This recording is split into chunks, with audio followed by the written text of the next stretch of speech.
We're here in the new Student Support Services area of Mifflin High School.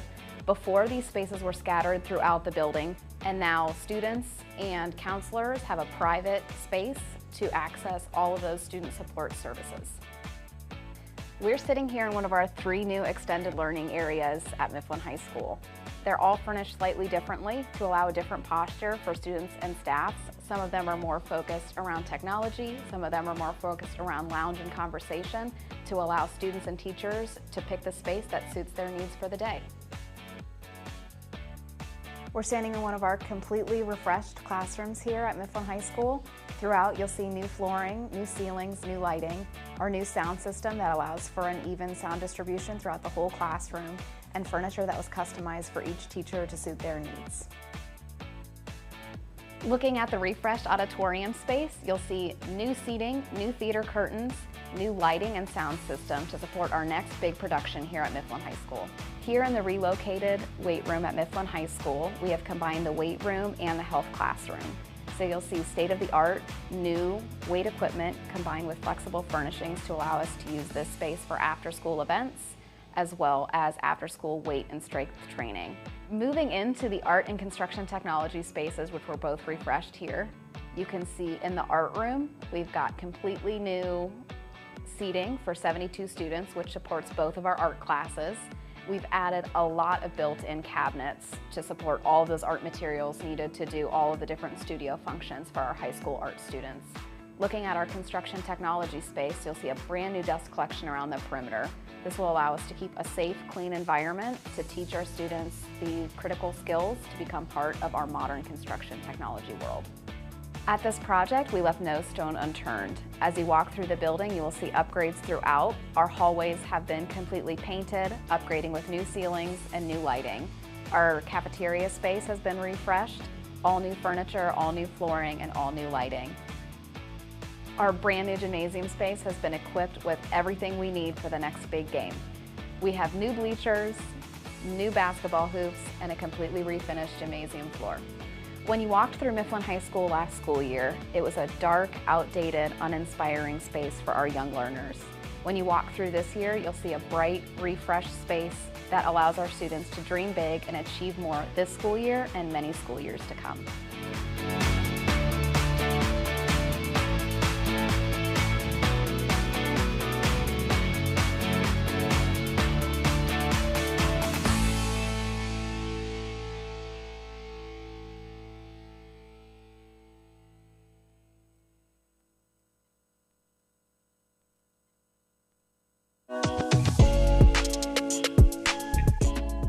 The record last year was 3-10 because we only had 5 players, and the record this year is 7-9. We was gonna make a team at Lynn McKinley if we had a coach or if we didn't, and we're having people come to our games to come watch us play. Share the ball a little bit more now, and I actually see the team as like a sisterhood. To go into an actual program that does have those type of losses, you feel like there's no expectation. And I've seen from previous games that I had looked at that they actually were talented. Araciana, she loves to get buckets.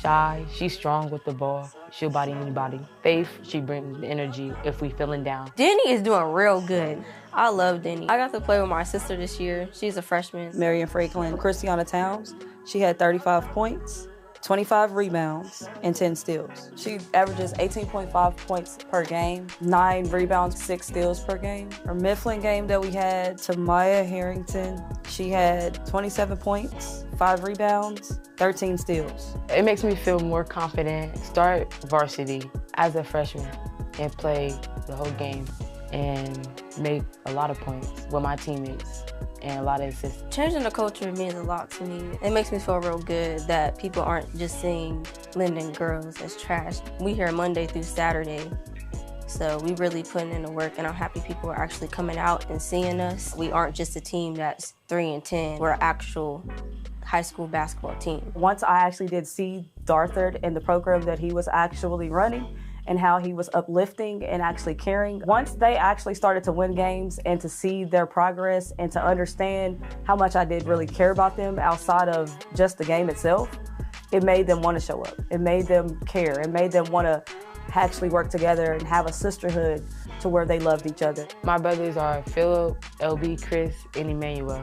When I watch my brothers play, I look up to them, and I play against them a lot. So it makes me a little tougher to play against girls. The town's name is very strong in the community, and she's living up to her name. My goal for Leonard McKinley is to win more games and set an example for little kids. Being a senior is pretty bittersweet that the program is just getting together, and I'm about to leave, but I'm happy it got together. Coach means a lot to me. She is actually my NOACAN advisor, so I be in her office a lot. Miss Crenshaw, she makes sure I make it to individual workouts, things I need help with to be better. She set up some team bonding for us. We do a lot of stuff on and off the court. I do enjoy playing against East since they are our rivals. I have fun playing against Kennedy from Centennial, Kayla from Centennial, Layla from International. For college, I would like to study stenography. College coaches should recruit me because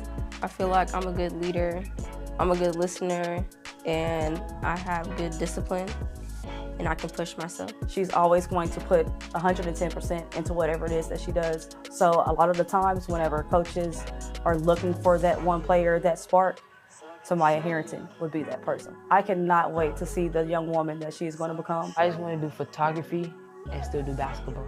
College coaches should recruit me because I put all the work in. I'm very humble.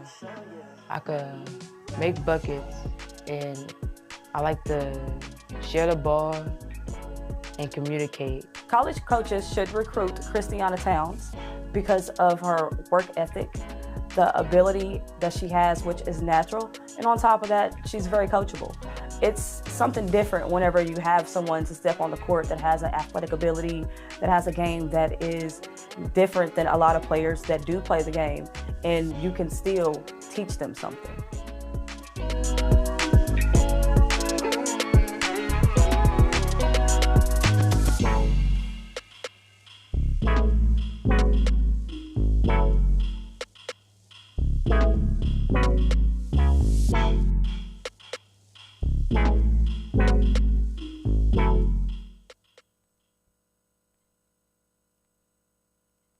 My name is William Stinchcomb, and I've been with the Columbus City Schools for 23 years. My name is Mr. Dorsey Birdsall, and I'm a safety and security specialist. My name is Anita Roman, and I am a Columbus City Schools bus driver. My name is Sammy Gonzalez. I'm a food service manager currently at Briggs High School.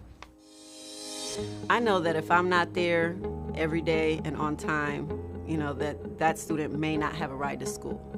And that weighs on me heavily. And I take pride in knowing that my students can set their clock on me. I'm always, it takes a lot for me not to come to work. It's important to come to work every day, be on time, because we may be the only way that student gets to school. Seeing the kids years later and having them come up to me and say how thankful and grateful they were and happy that, I kept them safe in the district, and, that I can't retire or leave the district until their kids graduate. This was one of the best decisions I've made in my life. I didn't expect to live for this, but I love being part of the Columbus City School as a family. I just think because the building represents our districts, for me to see how clean the building is, I could take pride in my effort, and to put the cleaning and the organizing of the building, it just makes me feel a level of pride. Peaceful mind can accomplish a lot of things. And when a student is hungry, their mind is oftentimes on what the next meal is going to be. In an indirect way, we affect the students in the kitchen. They can accomplish what they have to in the classroom. And for them to accomplish that, oftentimes that's going to better their situation for themselves, their family, and their community. So in a sense, helping the student in an indirect manner with the food is something that I really enjoy. Columbus, Ohio has so much to offer our youth. The growth you can obtain from being a part of this district is huge. There is such diversity and learning experience happening throughout our K-12 buildings. I love to see the excitement in the kids' faces when they know they can start school the very next day. So it's exciting for the families. So I think it's very impactful because it gives them that first start to, learning and growing. I've been working with kids all my life. Coming here, meeting the students, the relationships that I've built over the years is just phenomenal. I'm seeing students, still see students to this day that thank me just, thanks for everything you've done. Thanks for helping provide a safe learning environment. You know, thank you for the talks, you know, and they're really appreciative. The district provides training throughout the school year and a lot of information that's constantly updated, and it's always available to us. So that's very helpful in being able to, you know, provide the best service to, you know, our students and parents. The diversity in Columbus and inclusion, it's unlike any other place, really.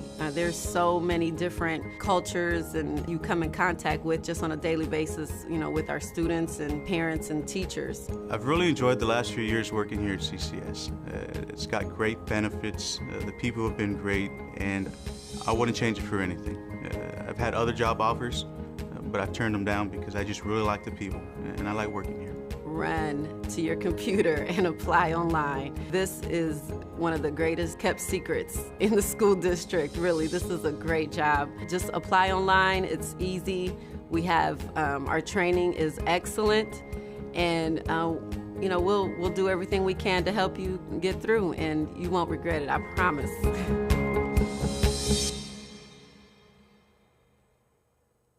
In the early days, can we just take it back to the very early days? I think it was our first show together in Cincinnati, and a fan was trying to like show their titties, you know, how people are wont to do. We let us say and like, I don't know. That's FCC, okay. The breasts, the nipples. Anyway, and like, it was kind of a funny thing because none of us were into it. But Yeah. you know what I mean? Like, so that was like an early on thing. We were like, oh, I don't think we're that kind of band.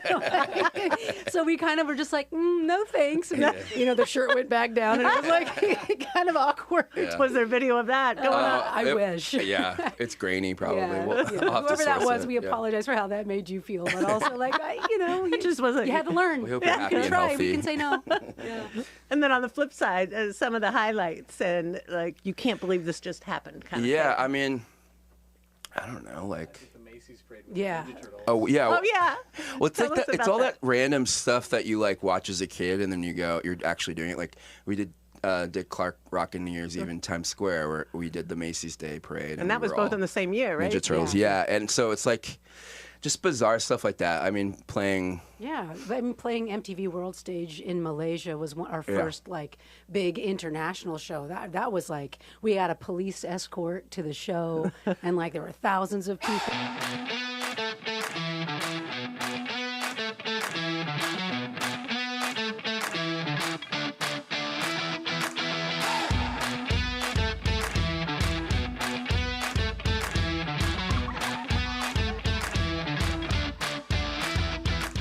Greetings and welcome to this week's highlights from across the district.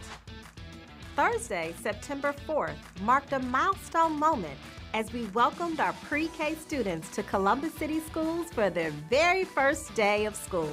With book bags in hand and bright smiles on their faces, these young learners met their teachers, found their cubbies, and began the journey to becoming future leaders, building the skills and confidence that will guide them through every grade ahead. Additionally, pre-K registration is now open. Space is still available in our Gold Star rated pre-K programs across the district. Students who turn 4 by September 30th are eligible for our high-quality full-day program, which includes free breakfast and lunch, interactive learning, and exciting field trips. Don't miss this chance to give your child the best start to their education.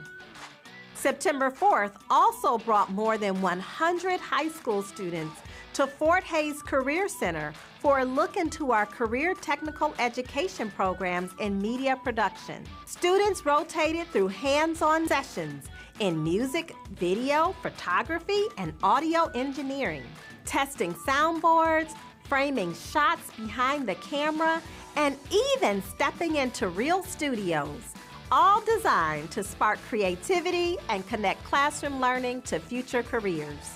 Students were joined by WCBE and several local news outlets, providing students with a first-hand look at the world of media. A special thank you to proud CCS alum and longtime local news anchor Angela Pace for inspiring students with her story and reminding them that their dreams are within reach. Recently, Johnson Park Middle School welcomed Ohio Lieutenant Governor and former Ohio State University football coach Jim Tressel, along with former Ohio State and NFL wide receiver Ted Ginn Jr., as they launched the Team Tressel Fitness Challenge. Panther pride was on full display as students filled the gym, joining in on various exercises while learning how fitness, healthy choices, and discipline can help shape their future. Students who participate in the Team Tressel Fitness Challenge receive a fitness workbook to set personal goals in physical activity, nutrition, sleep, and quiet reflection. By taking on this challenge, Johnson Park showed what it means to lead by example, proving once again that leaders are grown here at CCS. To learn more about the Team Tressel Fitness Challenge, visit our district webpage. On Saturday, September 13th, the Pathway Express arrived at its first stop of the year, Lynn Fruit Farm. Kicking off the fall season, CCS students and their families enjoyed a day filled with interactive activities and classroom lessons that brought learning to life. Families tested their navigation skills while winding through the corn maze, picked fresh apples straight from the orchard, and worked on creating an entrepreneurial business plan. The mix of seasonal fun and immersive learning made the day even more memorable. Be sure to mark your calendars for the next stop on the Pathway Express at the historic Lincoln Theater on Saturday, December 13th from 10 a.m. to 1 p.m. We look forward to another engaging opportunity for students and families to learn and explore together. These have been your highlights from around the district for September 16th. Thank you so much for joining us.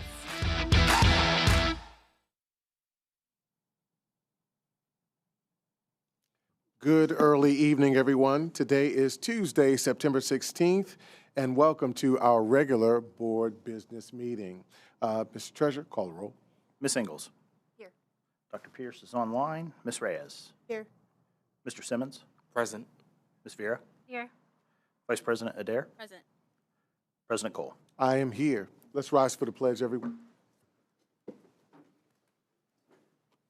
I pledge allegiance to the flag of the United States of America and to the republic for which it stands, one nation, under God, indivisible, with liberty and justice for all. Right. So let's give just a brief review of the agenda. First, we will, of course, adopt it, after which we will have opportunity to hear public speakers, for which we have 2. We will then move into board matters. And there's a lot to discuss on board matters, but a few things to celebrate as well. We'll then go into our executive reports, our executive direct reports, sections 5 through 7. We'll also have we won't. We'll go right into section 9, which is the adoption of our consent agenda, and that's section 9.1 through 24.8. And then we will go into executive session. After executive session, we will adjourn and we will not return to this room. Is there a motion to approve the agenda? Second. Motioned and seconded. Can we call the roll? Vice President Adair. Yes. Ms. Vera. Yes. Ms. Ingalls. Yes. Ms. Reyes. Yes. Mr. Simmons. Yes. President Cole. Yes. Motion passes. All right. We'll move right into our public speakers. And I believe that both of them are both of them are remote. So if we can get started, Ms. Izetta Thomas, are you present? Can you hear me well? Yes, we can. Yes, we can. Welcome this evening. You have 3 minutes. Thank you. Good evening, board members, Superintendent Chapman, and guests. Many of you know me. I am Izetta Thomas, a proud CCS alum and lifelong Columbus resident, 20-year veteran educator, and the lead organizer for the Columbus Education Justice Coalition. I'm also a godparent, aunt, and big cousin to a number of current students and graduates of Columbus City Schools, many of whom have been impacted by past and the most recent decisions around school closings. Now, last week, I sent to each individual board member a budget shortfall policy that centers our student and community needs. Your community is concerned about the potential impacts of the budget cuts and their impact on our most vulnerable students. Since 2024, CEJC and others have come to you requesting a policy that doesn't center school closings in decline. We want to see our school district grow and stop becoming a dumping ground for charter schools popping up around every corner from every school that is slated to be closed, handing out ice cream and flagging streets like James Road with billboard advertisements. Each and every school in our district deserves the support it needs to create a full circle relationship between the school and its community. A couple of board members have recently brought to the table the idea of revisiting the previous task force school closing recommendations for what sounds like a revote on the schools that will remain open. Given the overwhelmingly negative community sentiment towards the district's existing school closure and consolidation policy number 7105 during the last two successive facilities task force initiatives, we believe that would be a step in the wrong direction and would sever any remaining trust that the board has with its community. Now that these very real cuts are coming, it's vital that we put a budget shortfall policy in place that centers our student and community needs in the process. Specifically, a policy that involves a committee of students, parents, school staff, and community organizers in the analysis, along with a representative from each school region and each high school feeder pattern.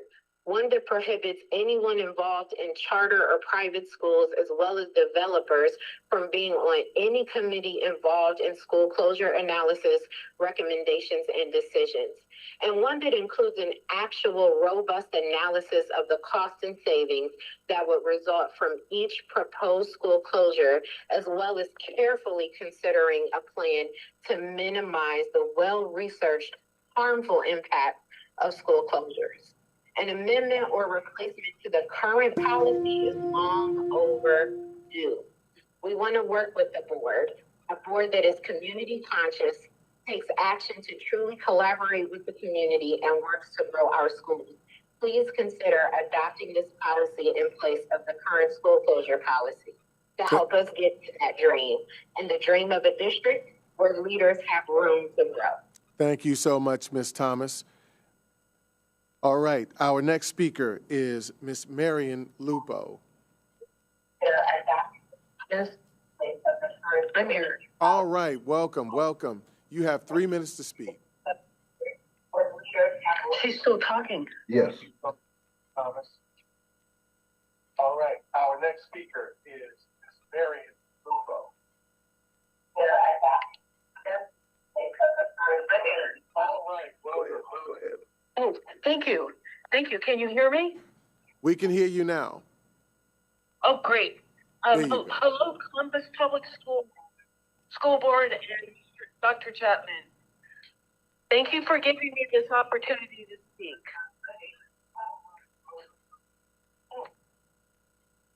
My name is Mary Lupo, and I live at 310 South Eureka Avenue, which is in the Central Hilltop.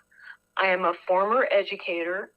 I live within walking distance of 2 neighborhood schools. I am here on my own behalf and on behalf of Albert Harper Sr., Louise Glasgow, and Michael Lambert. I am requesting Dr. Chapman's help with the school bus drivers who persist in stopping in the geofence area at South Eureka Avenue and Fremont Street, despite instructions from transportation to cease. I want the board to know that the influx of school buses from the state mandate regarding charter schools has had an adverse impact on my community.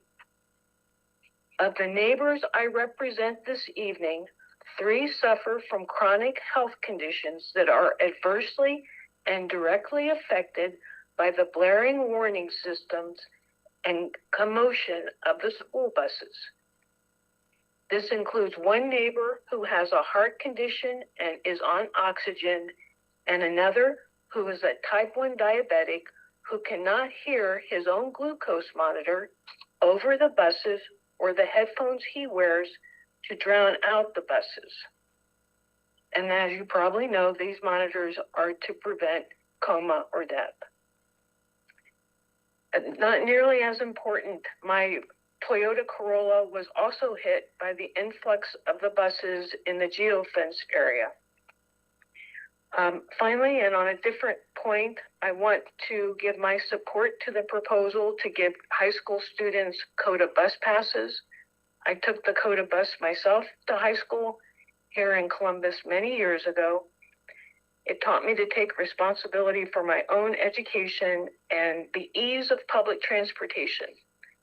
I have been a CODA bus driver on and off ever since. Thank you for your time and service. Dr. Chapman, do you think you can help us? Is that your conclusion, Ms. Lupo? That's my conclusion. Thank you. Thank you you. again for your time and service. Absolutely. Thank you so very much for joining us this evening. All right. We'll move on to Board Matters, Section 4.1. Ms. Vera. Thank you. Thank you, President Cole. Well, good evening. Really excited for this evening's resolution. I would like to have Executive Director Giovanna Alvarez please meet me at the podium. Tonight, we get to provide a resolution to commemorate Hispanic Heritage Month. To commemorate Hispanic Heritage Month and recognize the Ohio Commission on Hispanic and Latino Affairs for its leadership, advocacy, and service to Hispanic communities across Columbus City Schools, the City of Columbus, and the State of Ohio. Whereas Hispanic Heritage Month, celebrated annually from September 15th through October 15th, began as a National Hispanic Heritage Week in 1968 and was expanded to a month-long observance in 1988, beginning on September 15th, a date of historic significance marking the anniversaries of independence for 5 Latin American nations. And whereas the 2025 national theme, Pioneers of Change, Shaping the Future Together, reflects the Commission's work to elevate Hispanic voices, promote equity, and foster opportunities that benefit families and students throughout Ohio. And whereas the Ohio Commission on Hispanic and Latino Affairs has strengthened educational opportunities, expanded access to behavioral health services, and empowered communities through programs and partnerships that directly impact Columbus City schools and beyond. Whereas 11% of Columbus City School students identify Hispanic or Latino, representing the 3rd largest segment of the district's student population, making their success vital to the district's mission and future growth. And whereas honoring Hispanic Heritage Month affirms the district's commitment to diversity, inclusion, and cultural awareness while celebrating the contributions of those who work to create a more just and equitable future, now therefore, be it resolved by the Columbus City Schools Board of Education that this board proudly honors the Ohio Commission on Hispanic and Latino Affairs during Hispanic Heritage Month, recognizing its invaluable service and reaffirming our shared dedication to equity, opportunity, and excellence for all students and families. That is a motion. Is there a second? Motioned and seconded? Please call the roll. Ms. Vera. Oh, I'm sorry. That's not my role. Yes. I'm sorry. So Sorry. she is my board president emeritus. Ms. Ingalls. Yes. Ms. Reyes. Yes. Mr. Simmons. Yes. Vice President Adair. Yes. President Cole. Absolutely, yes. Motion carries. All right. Before we offer a moment, there's something I want to take further action on and welcome some other folks to the podium as well in acknowledgement of this wondrous occasion for this segment population of our community. Yes. Madam Vice President. Oh, yes. Thank you, President Cole, once again. As you heard just a few moments ago, out of Washington, D.C., the National Council of Hispanic Employment Program Managers has announced the 2025 theme, which honors the rich heritage, resilience, and future contributions of Hispanic and Latino communities in the United States. And when I reflected on this theme, it really took me back to really thinking about the support and the contributions and leaderships of my colleague, Ramona Reyes. And so tonight, we also want to be able to pay tribute to you, Ramona. So this is a small piece of our appreciation. Dear friends and community members, I can't even say it, right? I'm going to get nervous. But in honor of Hispanic Heritage Month tonight, we gather to honor and celebrate the extraordinary service and legacy of Board Member Ramona Reyes, a trailblazer, tireless advocate, and source of inspiration for our students, families, and community. For more than 16 years, Ms. Reyes has served the Columbus City Schools Board of Education with distinction, becoming the longest-serving current member of the board. In 2009, she made history as the first Latina elected on the Columbus Board of Education and the first Hispanic elected official in Franklin County, Ohio, breaking barriers and opening doors for future generations of leaders like myself. Throughout her tenure, Ms. Reyes has been a steadfast champion for equity and opportunity, ensuring that every voice is heard, every student is valued, and every family is supported. Her leadership reflects the very mission of Columbus City Schools to ensure each student is highly educated, prepared for leadership and service, and empowered for success as a citizen in a global community. As a passionate advocate, she has worked tirelessly to amplify underrepresented voices, foster cultural responsive education, and expand access to resources that help students thrive. Her efforts have strengthened the partnerships across the city, uplifted our schools, and advanced policies that will benefit children and families for years to come. The 2025 national theme for Hispanic Latino Heritage Month, once again, Pioneers of Change, Shaping the Future Together, perfectly captures Ms. Reyes' journey and impact. She has truly been a pioneer, shaping the future of our district through her courage, vision, and relentless dedication to public education. On behalf of the Columbus City Schools Board of Education, we extend our deepest gratitude to Ramona Reyes for her historic service, trailblazing leadership, and unwavering commitment to our students and our community. Her legacy will continue to inspire generations of students, families, and leaders throughout Columbus and beyond. With appreciation on the behalf of the members of the Columbus Board of Education, we honor you tonight as well. All right. So, Ms. Reyes.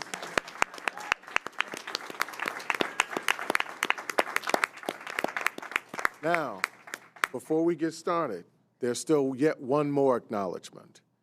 I want to take the privilege, on behalf of the Board of Education, we are honored to recognize Board Member Cristina Vera during Hispanic Heritage Month for her remarkable leadership and lasting contributions to our district and community. As a proud graduate of Columbus City Schools and Brookhaven High School, Ms. Vera has embodied the promise and potential of our students. Through her dedication to nonprofit leadership, small business development, and public service, she has been a powerful example of what it means to lead with vision and purpose. Since her election to the Board of Education in 2021, Ms. Vera has distinguished herself through service and courage, rising quickly to leadership, first as Vice President, and then in 2024, making history as the first Latina to serve as President of the Columbus City Schools Board of Education. She has championed equity, collaboration, and opportunity for every student and family we serve. Beyond her board service, Ms. Vera co-founded Femergy, an organization dedicated to empowering women and girls, and has served on numerous civic and educational boards, further demonstrating her commitment to creating lasting change. Her leadership has strengthened our schools and built bridges across our community. As we commemorate the historic Hispanic Heritage Month, we celebrate Cristina Vera, groundbreaking achievements, and extend our deepest gratitude for her vision, service, and enduring impact on Columbus City Schools and our cities. With grateful appreciation on behalf of the members of the Board of Education, I submit this acknowledgement as well. Please both approach the podium with your families as well. Their families have come to join them.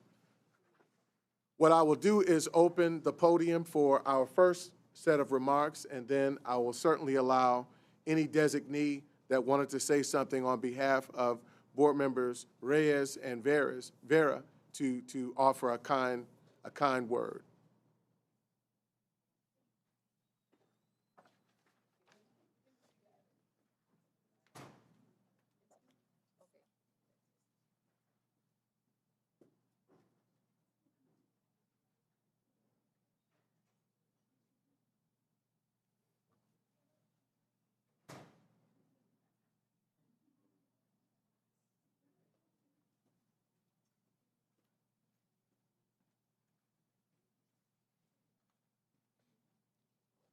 Okay, please.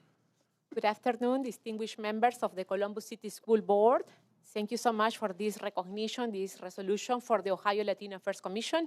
The Hispanic Latino community in the state of Ohio continues to grow. We are over 566,000, or around 4.8% of the total population. But despite that, we have a great impact. We have created more than 3,000 businesses, and we bring over $1.1 billion in revenue to the state. At the rate of the growth of the Latino community, those are the future educators, those are the future students that are going to continue to populate your school. So we thank you so much for investing in our youth and all the youth, and we all together could make a significant impact in our future. Thank you so much for this resolution and the recognition, and keep up the great work. Thank you. Oh, gracias. And gracias, and congratulations to my amazing colleagues. Ramona and Cristina, felicitaciones y Dios las bendiga y su trabajo también. Gracias. Yeah, please. Yeah.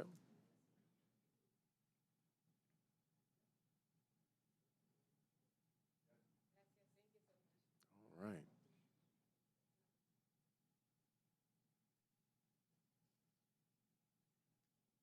Go ahead. Good evening, President Cole, Vice President Adair, members of the board, Dr. Chapman. It is indeed a pleasure to be here on today and congratulations to my wife, Ramona Reyes, and to Christina Vera as well. The people that are here today, we certainly consider members of our extended family. Of course, our daughter, Carrington, who's a recent graduate from The Ohio State University, and Ramona's closest friends who she served on this Board of Education with, W. Shauna Gibbs Ayers and her husband, J.T., the distinguished president of the Hispanic Chamber of Columbus, Cesar Bravo, his wife, Adriana, to her sister from another mother, and Mr. Michaela Johnson and Mr. Jeff Sweet. We're certainly honored to be here on today. Congratulations to Ramona. Ramona has, I believe, one of the greatest American stories of a daughter of migrant farm workers, born in the great state of Indiana because that's where they were picking at, raised partially by her grandmother in the south of Texas in a little town called Weslaco, and made her way to The Ohio State University, and the rest is history. So congratulations to her and to the many things that she does in this community beyond serving on this Board of Education. She would not be able to do so without many of you that support her in Columbus. Thank you for this time. Thank you, Reverend Coates.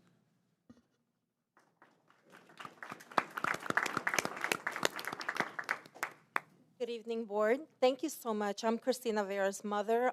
Extremely proud always. She never ceases to amazes me. One of the things that I have to say about my beautiful daughter is that when she has her mind set on something, that is what she's going to accomplish. About 15 years ago, we had a conversation where she said, you know, I want to really do something to impact this community. I want to do something that will leave a legacy. And that was when she started thinking about Femergy, never thinking that she was going to impact the community at a different level. And this is definitely an impact. So thank you so much for your support of her, for your recognition of her. And we're extremely proud of you, baby. All right.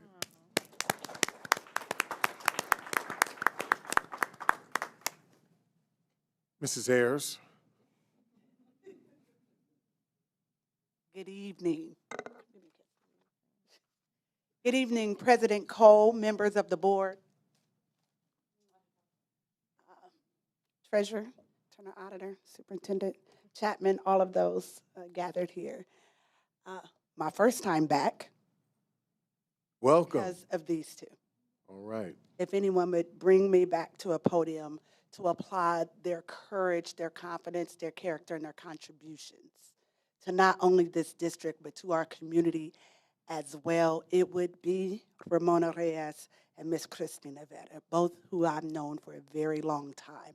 I will offer to you that as you look at them at their seats only tell half of the story. It is their commitments when they get up.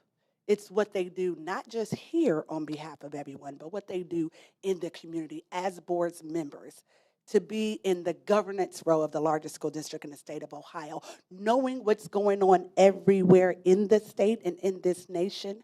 I applaud every vote, every time you stand up. And I applaud your commitment to our most pivotal word and our mission, each. That each student, and not just them, they have fought as hard for Latino students as they have everyone else. And so their work goes beyond here. It goes into food pantries. It goes for girl programs. It goes for every single, I think, piece in our community that uplifts us so that our students can be citizens of a global community. They bring their global to great, and they make us great, and y'all make us better. I am proud of you, Christina, from the time you've been in high school up until now. And Ramona Reyes, I am proud of you from the moment you've stepped on this board and all the tough challenges. There's tough things ahead. It's a tough thing to be them. But I am thankful that they are here and we are better for their service. Congratulations, ladies. Congratulations. Thank you all. Thank you all so much for being here. It is always a beautiful opportunity to give people their flowers early. So thank you for this opportunity for the board to give you that acknowledgement. All right, we'll allow for a quick photo and then we will move on.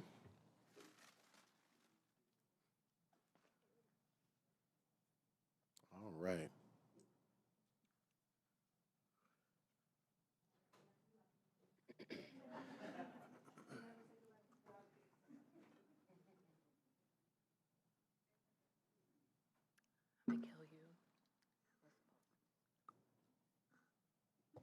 All right.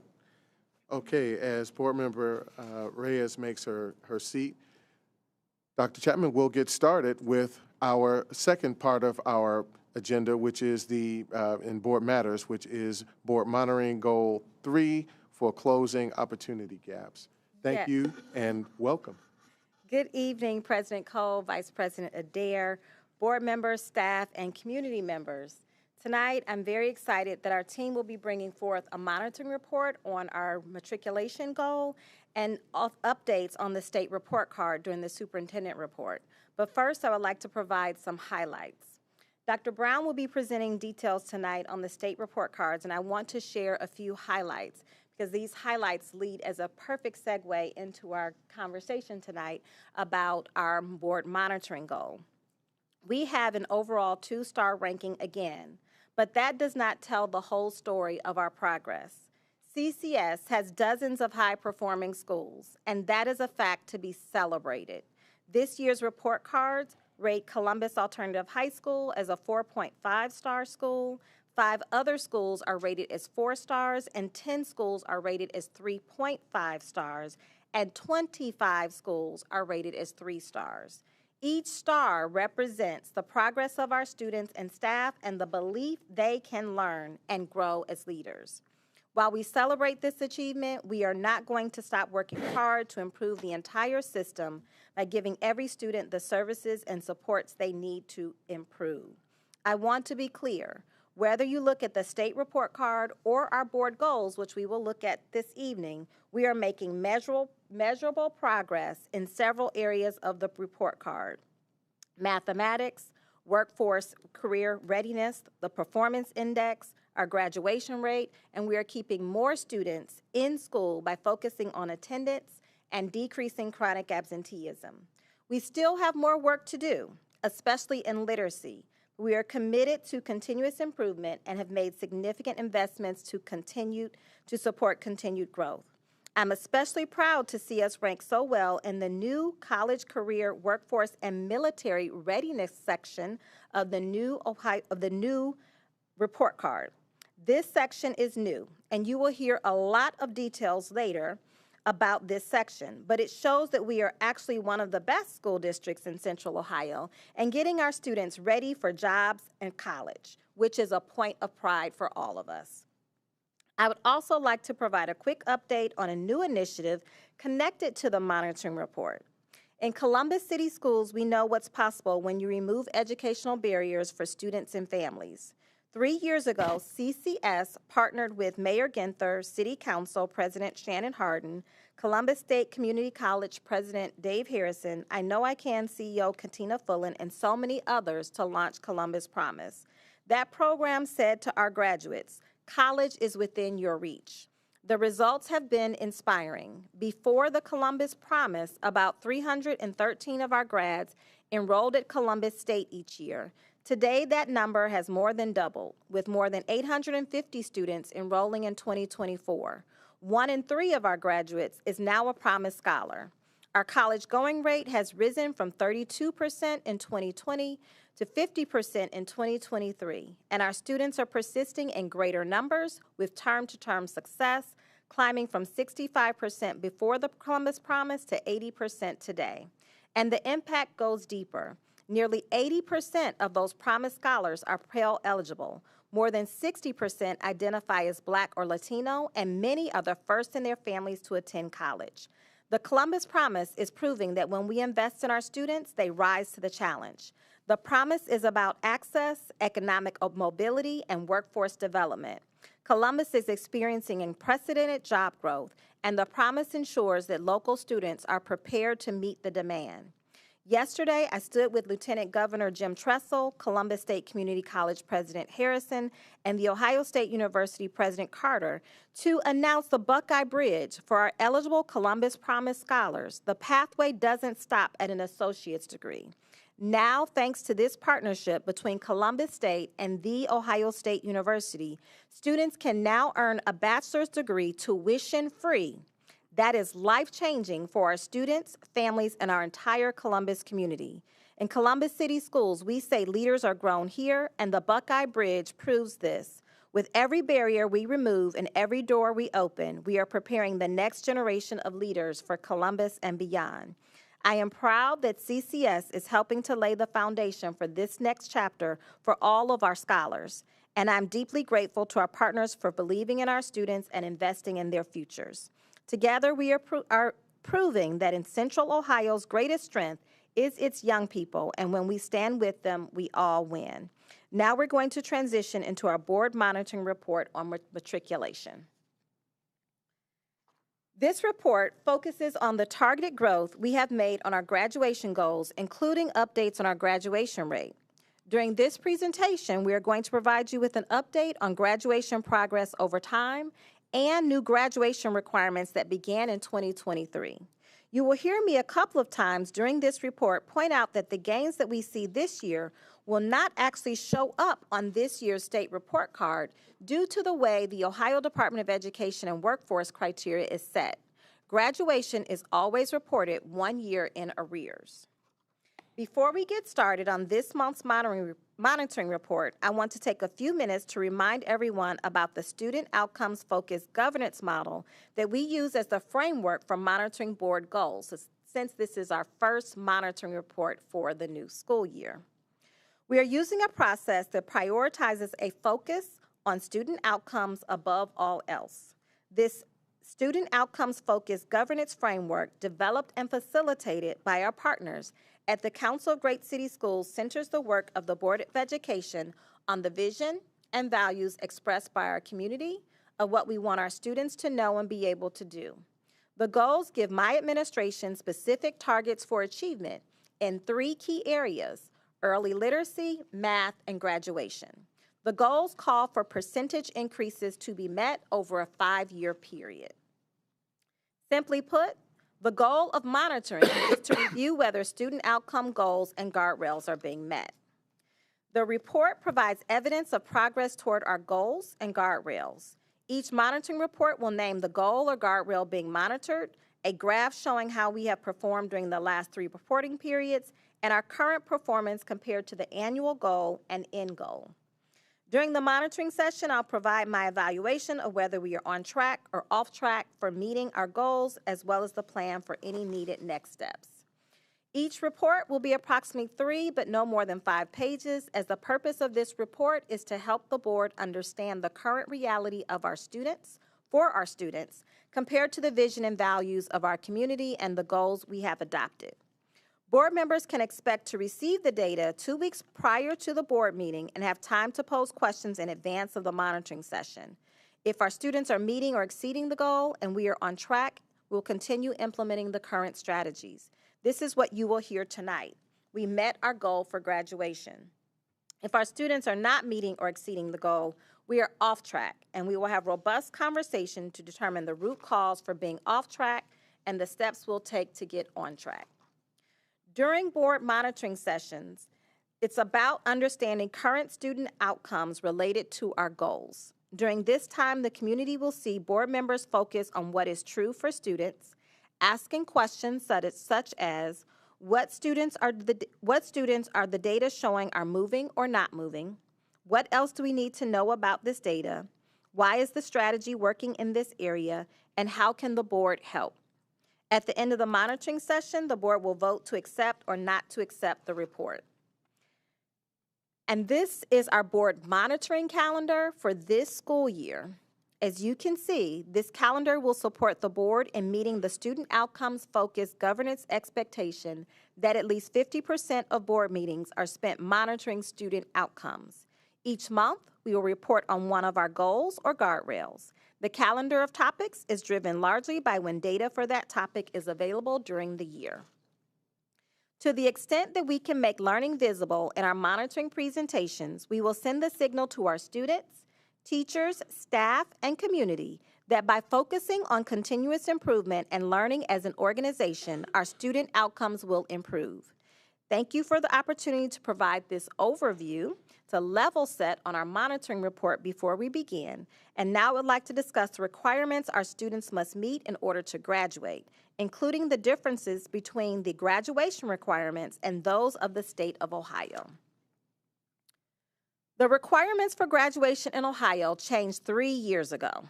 Students must now meet requirements in 3 different areas.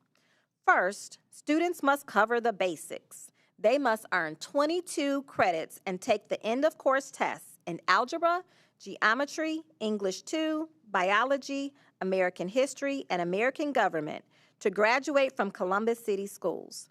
This exceeds the Ohio Department of Education and Workforce, which requires students to earn 20 credits. Second, students must show competency. They demonstrate competency by earning a minimum score of 684 on end-of-course exams in English 2 and Algebra 1. Ohio Department of Education and Workforce defines 4 alternative pathway areas if students are unable to demonstrate competency after retesting in those course areas. These pathways include remediation-free ACT, SAT score, earn college credit in a non-remedial math or English course, complete 2 career experience and/or technical skills demonstrations. One must be from the foundational list provided by ODU or enlist in the military. Finally, students must show readiness. Prior to graduation, students must earn 2 diploma seals. In alignment with their graduation plan, students choose seals that align with their goals and interests. These seals give students the chance to demonstrate academic, technical, and professional skills and knowledge that align to their passions, interests, and their post-high school pathway. Of the 2 seals that students are required to earn, one must be state-defined, such as the Ohio Means Jobs Readiness Seal or the industry-recognized credential seals. Local seals are community service, fine and performing arts, and student engagement. The state's introduction of readiness seals for technology and community service fill the purpose of the additional credit requirements that were and remain part of the requirements that Columbus students must meet in order to graduate. These additional requirements do limit opportunities for elective opportunities for our students to pursue their own interests as they prepare to graduate. It is also important to call out here that there is no exemption for English learners nor the students with IEPs. All CCS students must meet these rigorous requirements. Now I'd like to invite Dr. Brown to walk us through our progress on our goal of closing the opportunity gap. Good evening. Good evening. Last year, we had an extraordinary gain in our graduation rate, 5 percentage points. And at the time, I remember Board Member Adair saying, well, should we reset our goals or, perhaps this was a one-time. I'm pleased to say that we retained the majority of that gain this year. It was anticipated that we would see a little bit of a dip. The trajectories for gains like this aren't a straight line. You go up, you come down, you go up, but the objective here is that you're always making progress and that you don't lose the ground that you gained in a prior year. And the majority of our gain was retained. We retained 3.1 percentage points of the prior year gain, which was 5. This performance meets our board goal for this year. And when we look at our student groups, this was also our largest graduating class post-pandemic. And 6 out of the 10 student groups met or exceeded the district goals for this year. All our student groups either exceeded their goal or maintained the majority of their progress from the year before. Even 2 of the groups that if you see here, if you look at Hispanic and English language learners, they had the largest dips on this. They still maintained the majority of their gain from the prior year. And then, again, that was despite the growth of both those populations in the past year. With that, I will hand things back to Dr. Chapman.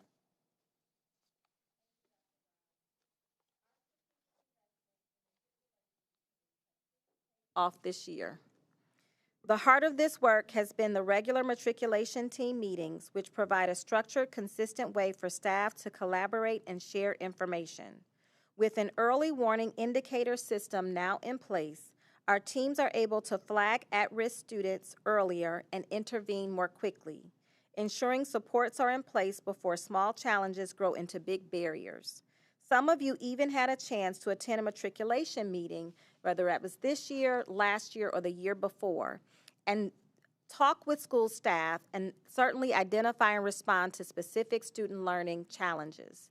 This work was especially effective last year as our matriculation teams leveraged tools we already had, Infinite Campus and Panorama. By using these platforms in a very coordinated way, we improved communication, reduced duplication of effort, and began to build a stronger safety net for all of our students. The result has been better coordination and a stronger sense of connection and belonging for all of our students. We know that high-quality learning experiences matter, and I'm happy to report that this is the focus district-wide. Strong, engaging Tier 1 instruction for all students at grade level is the foundation of student success. Matriculation from grade to grade and ultimately through to graduation. When we talk about engagement, we are describing students who are actively thinking, problem solving, and applying their learning in class and outside of the classroom. Our commitment is to ensure that every student receives rigorous and meaningful instruction in every class every day. Teachers have participated in content-specific professional development on PD days and as part of department chair-led learning sessions to help them plan and implement lessons that are engaging, aligned to standards, and meet the needs of their students. Building leaders are central to this work. Our school leaders are coached on how to monitor classroom practices and provide actionable, high-quality feedback to teachers. This ongoing cycle of observation and feedback and support strengthens instructional practices across our district. Students also have multiple opportunities to earn credit for advancement or recovery during the school year and in the summer. To offer more time for learning this past summer, we provided more learning opportunities for high school students. Our principals, counselors, and teachers continually tracked and monitored credits earned and provided individual encouragement to those students who needed the extra push to stay the course and meet the credit attainment goals. Because most students were able to attend summer school at their home high school, they were often able to work with teachers they knew and had already built relationships with. This enabled students who needed more time the additional support in the summer as we continued the work of matriculation teams. We saw an additional 85 students graduate during our August graduation ceremony. Our students are earning credits earlier and are focused on the work they need to complete in order to be on track to graduate. As the data shows, for the past 3 years, we have had an increase in the number of our early graduates. For some very motivated students, early graduation provides an opportunity for them to enter college or the workforce early. They may have more scholarship and intern opportunities than traditional students. While this is not the best path for all students, some students thrive with this opportunity.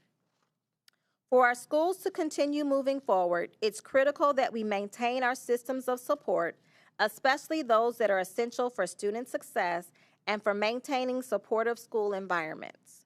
The board is encouraged to look at the policies related to graduation and whether they align with the updated state requirements. The current policy has not been updated since the state made changes in 2023. As an example, the state requires 20 credits to graduate, and CCS requires 22 credits to graduate. Our internship credit is now reflected in the graduation requirement as the community service seal. So this may be an opportunity to revisit our policy to make sure that they're aligned and certainly consider our expectations. Finally, as we all know, the college and career connected opportunities in Columbus, Ohio cannot be rivaled anywhere else.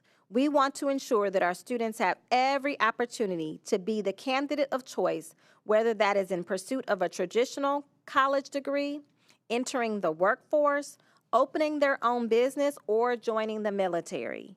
We should all be constantly looking for opportunities to provide experiences that help our students find their passion right now and into the future. We are proud to have met our graduation goal thanks to the effective instruction of our teachers, our staff across the district, our implementation of matriculation teams, the leadership of our schools, and collaborative efforts across the district. We know that high school graduation changes student lives and puts them on a trajectory, opening doors to a brighter future, improving job prospects, and contributing to greater success and greater self-esteem and long-term success. And at this time, we are certainly open to entertaining any questions that you have about our monitoring report for this evening. Thank you, Dr. Chapman, for the presentation, Dr. Brown. So before we get started, and I'll open the floor for questions, again, I want to remind everyone that we want to stick to the data that has been presented in this guardrails report. We want to make sure that we're confined to what guardrails are actually designed to observe. Of course, much like the monitoring questions and things that we have utilized before for student outcomes, we have that same kind of line of questioning. But we want to keep this as substantive as possible. We also want to make sure that we refrain from comments that otherwise become advisory.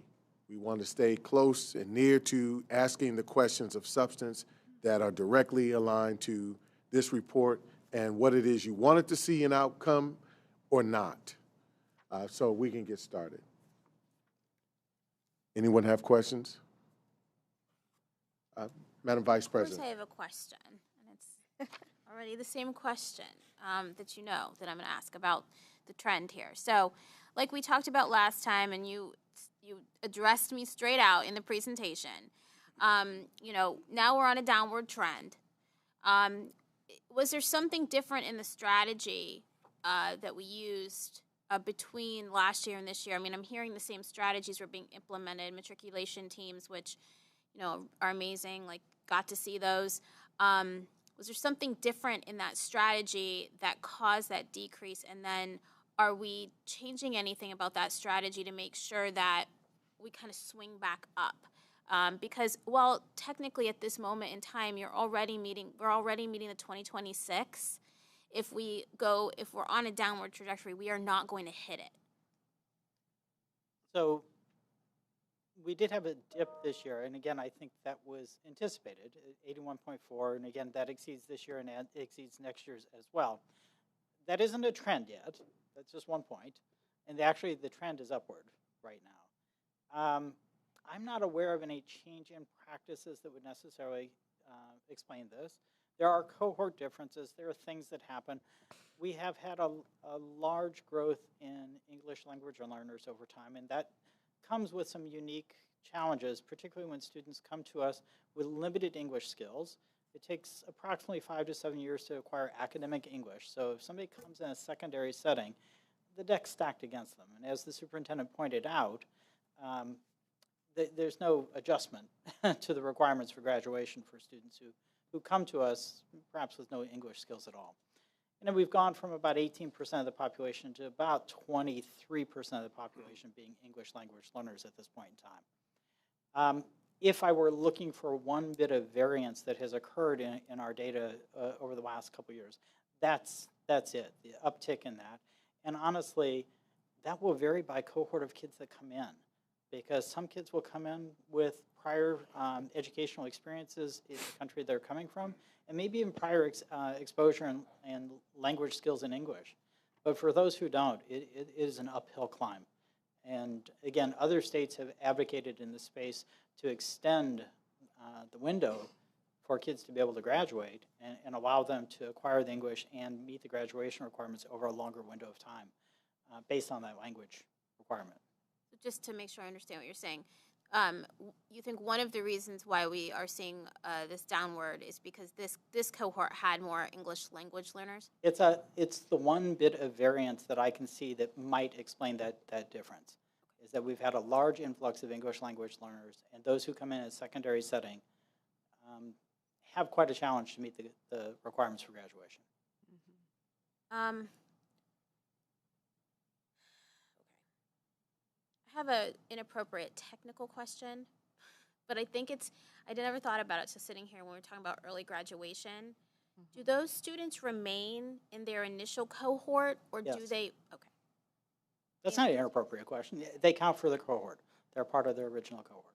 So then they graduate early, but they actually don't show up for 2 more years in the actual graduation data? They will show, kids who graduated early, as say part of the 26 cohort. Next year at this time, when we're talking about the graduation rate for the 26 cohort, we'll be talking about them. They won't show up in the report card until 27. So they stay in the same, so their freshman year is what defines them. When you enter 9th grade, defines your cohort. Thank you, Madam Vice President. Board Member Pierce. Cole. So I think there's some value in the community hearing some of the responses to the questions that I sent in earlier. So I'm just going to ask a couple of those. If Superintendent or Dr. Brown can speak to the type of PD that our staff is receiving to improve the scores for the students that we are seeing that are below target. I'll defer to President Cole. Typically, as a part of our monitoring, the questions that are sent in advance, we don't repeat. But if it's the pleasure of the president, we can certainly go back over those questions. It is the pleasure of the president. We want to ensure that all of us understand where we are. Okay. I always want to be fair to that. But I also want to make sure, too, that we're discussing the adult output aspect of what's required in this type of monitoring report as well. As you made direct allusions to throughout the report, there's some things that were adult-oriented. Guardrails deal with that space largely, if I'm not mistaken. Mm-hmm. So we're at Goal 3, right? Got you. Yes. Got you. And got so you, for got me, you, I think there's value in our Go ahead, community please. understanding the great measures that your team is putting in place to help our students be successful beyond simply the matriculation coaches. So you talk about the grading for equity, the grade book setup training, the credentialing calendars, and the compliance trainings. I mean, I think there's some value in all of us hearing those measures that are being put in place. Dr. Brown, do you want to talk a little bit about that? Actually, that would be best for Dr. Grubbs, I believe, okay. to speak to that. Because, Dr. Grubbs? Are we not doing it then? Yeah, that's what is really concerning. This is I mean, it's literally right there.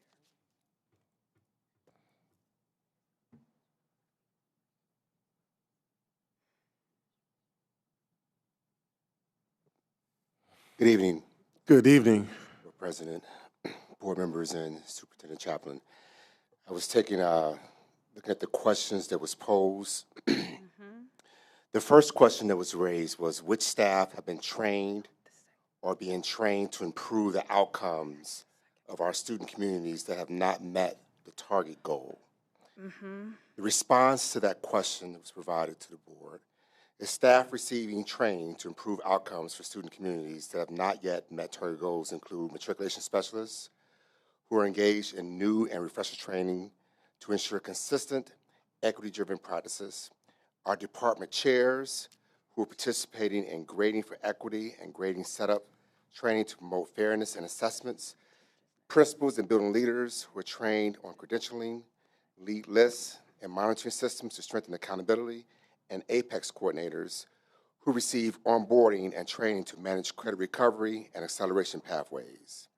In addition, counselors are prepared to lead prevention meetings, scheduling checks, and transition supports, while social workers are guided in interventions such as no-show blockers and orientation activities, all which serve to remove barriers and provide direct supports for students not yet meeting their goal.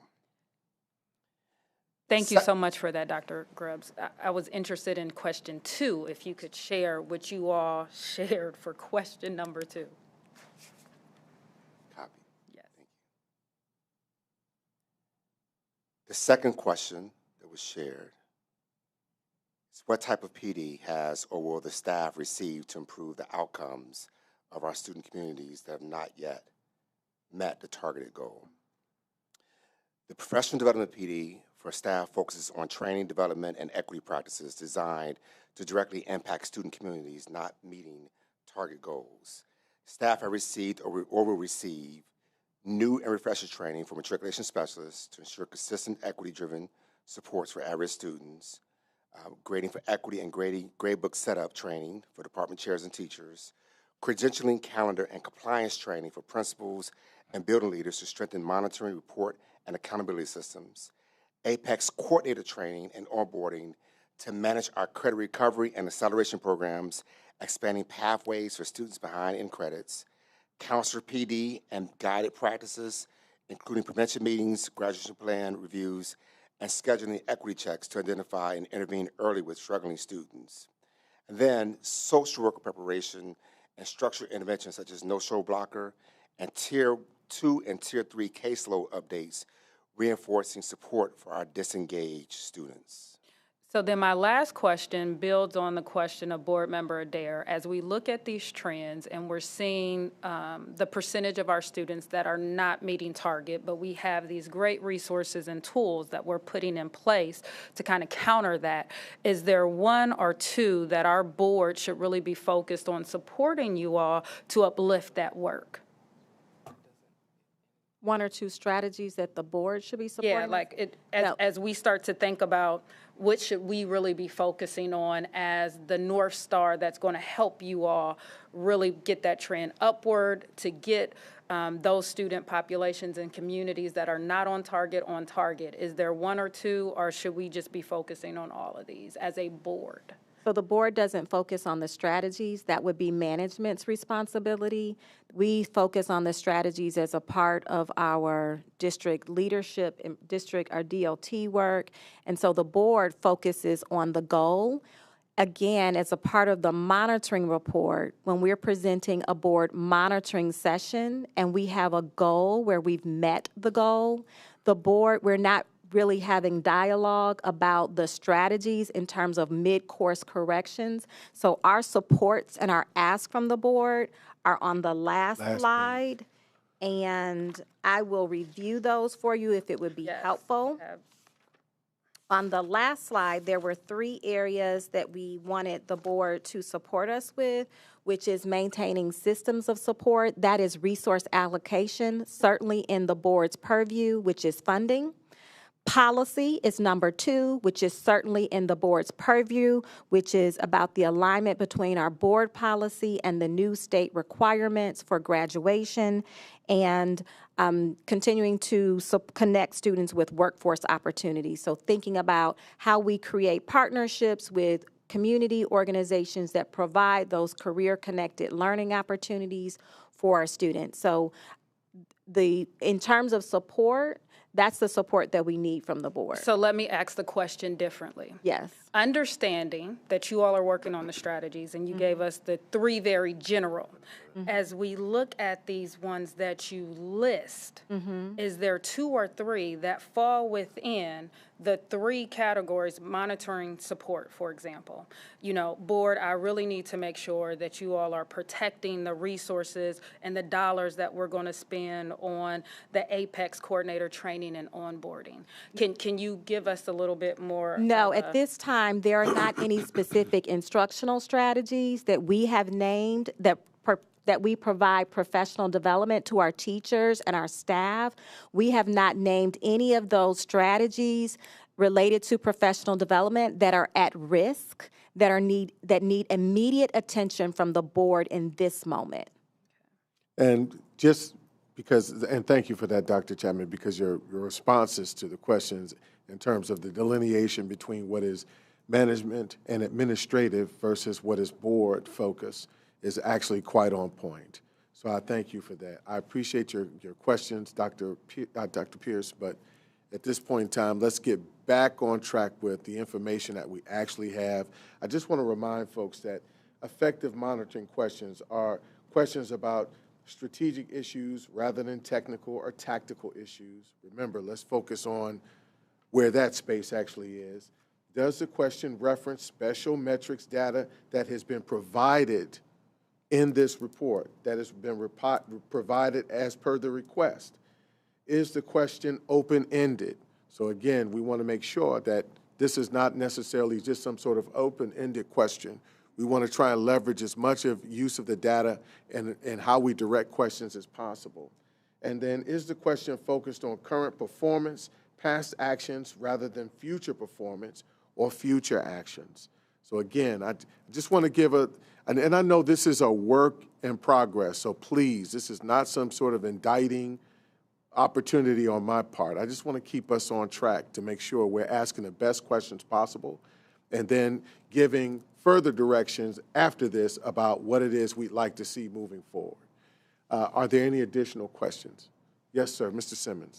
Thank you, President Cole. Before I begin with my questions, I do just want to quickly share, maybe so we could level set. I was a bit troubled by the superintendent's response to Dr. Pierce's questions because we do have an agreed upon communications plan, and under the SOFG section, it does say board members should ask questions before the meeting where a report is being discussed, but are not limited in asking the same questions at the meeting itself so that the public may hear the dialogue. So I just wanted to level set. I was a bit troubled by the superintendent's response to that. I think Dr. Pierce was doing just that, wanting the public to hear the dialogue. But my questions are... If I can just interrupt you very quickly, but that is why I opened the floor again for the opportunity to dialogue. And I appreciate So that very much, that, President but- Cole. I was more sharing that more so for our superintendent. And since we're learning out loud, if it's the pleasure of the board, we can certainly include the questions that are asked in advance as a part of the monitoring report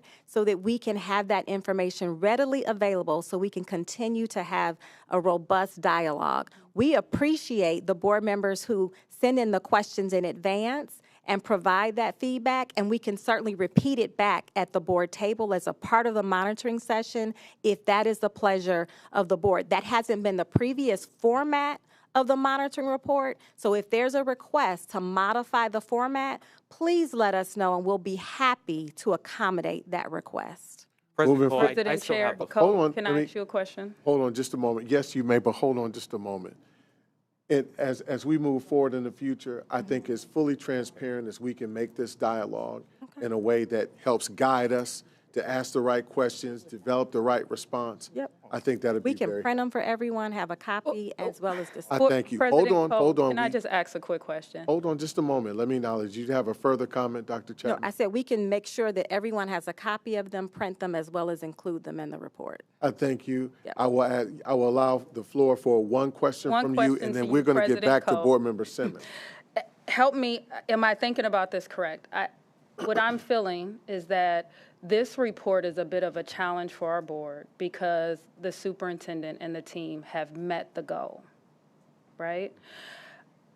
As a board, we have took it upon ourselves to say we are going to discuss goals and guardrails for a certain allotted amount of time and at a certain number of meetings, right?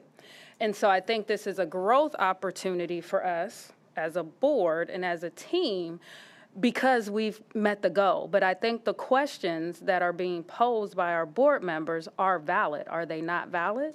So the question of validity is not necessarily the issue. The question that you asked about asking for, repeating a question that might have been asked previously, that wasn't out of accord at all. It wasn't.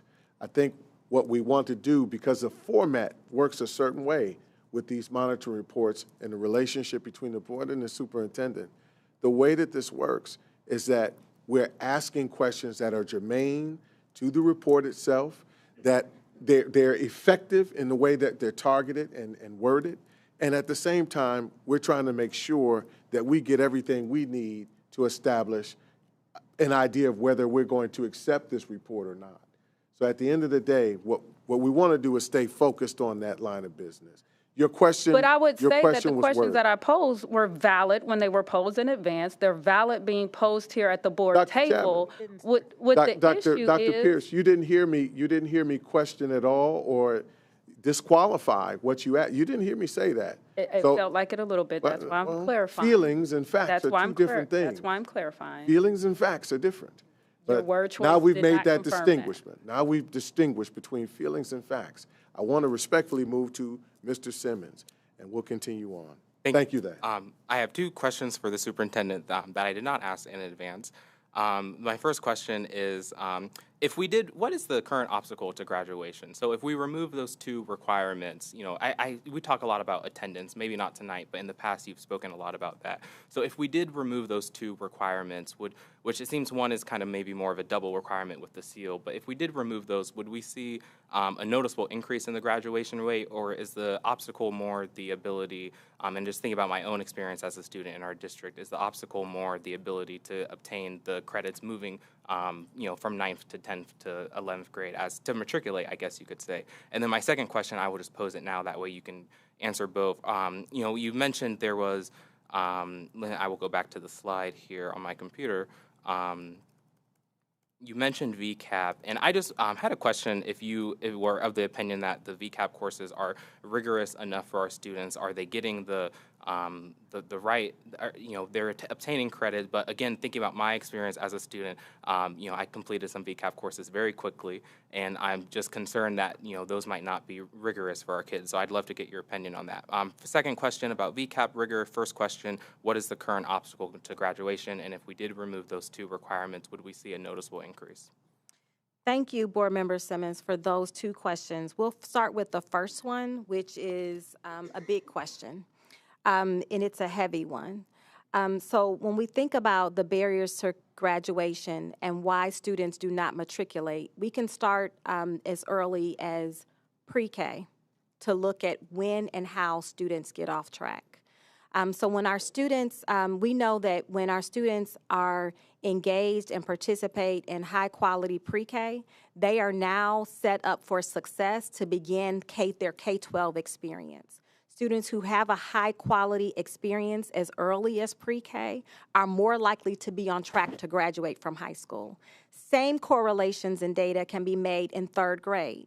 Students who are attending school regularly, achieving in third grade, they are going to be on track to continue to matriculate with their peers, and that can be said for students in each grade level. So the more students get off track earlier, starting at pre-K, it's going to be very unlikely that they even stay with their peers and transition to high school, stay in school and matriculate with their peers. The biggest gap that we are finding with our graduation rate is in the 9th grade cohort. We see that there are students in the 9th grade that don't matriculate with their peers. It's the biggest roadblock to graduation, is that transition from 8th grade to 9th grade.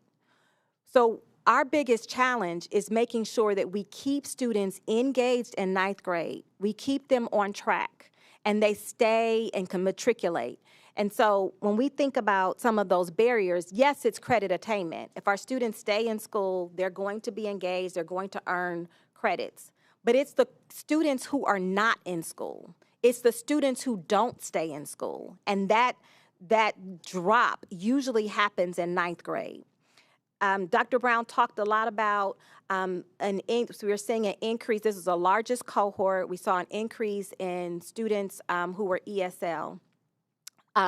We saw a huge increase in a number of students who were new to the country in CCS. Well, when they they come to school and they're entering school in high school and they don't have enough credits, right? They're, maybe over age in the ninth grade and they don't have enough credits. It takes a lot to motivate them to stay in school and matriculate with their peers. The same can be said with students who get off track for a number of reasons. Perhaps they have housing instability. Perhaps they have medical needs. Perhaps they need to work. Perhaps they have childcare needs. When they get off track and they're spending time outside of school, they're not spending time in school, they're not earning their credits, it becomes a huge barrier. So we actually have, when we think about when we look at our graduation rate for each cohort at each school, the students who are in school are matriculating.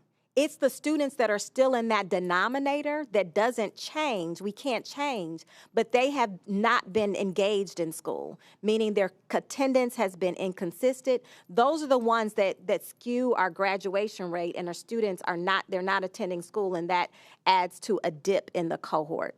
So thank you for your question, but specifically that freshman cohort is really, really the signal that lets us know how strong this cohort are, how engaged they are, and how much additional efforts and supports need to be wrapped around that cohort so that they can matriculate. Does that answer the question for the first question? It does partially. I want to get a better understanding of, if we modified our policy, would we notice it doesn't sound like the obstacle is. No. I want to get a better understanding of your recommendation to examine I think that's how you worded it, to examine our policy around aligning our graduation requirements with the state graduation requirements. And it doesn't sound like the obstacle is obtaining those 2 additional credits. It sounds like the obstacle is just being on track in general, starting early, from that 8th to 9th grade transition especially. So those are 2 separate issues, but closely related. Well, that was the nature of my question. So the question about the policy change, that's an opportunity now that the state has changed and increased the rigor of the requirements for graduation. It is an opportunity for us to look at our graduation requirements. Our graduation requirements actually require that the students earn more credits above and beyond what the state requires. So the question will be for us, now that the seals were created by the state and the internship hours that we required could actually be earned through a seal.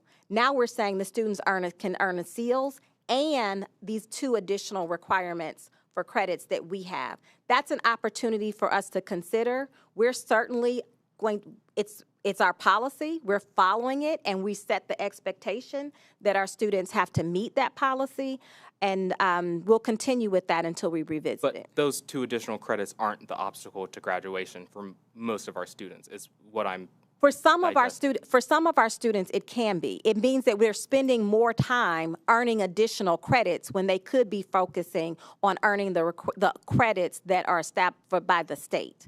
And so you're saying it's the still technology it's credits still are time. taking up their time. Dr. Chap, Hold on, may I? Yes. Okay. It's just a quick analysis on this.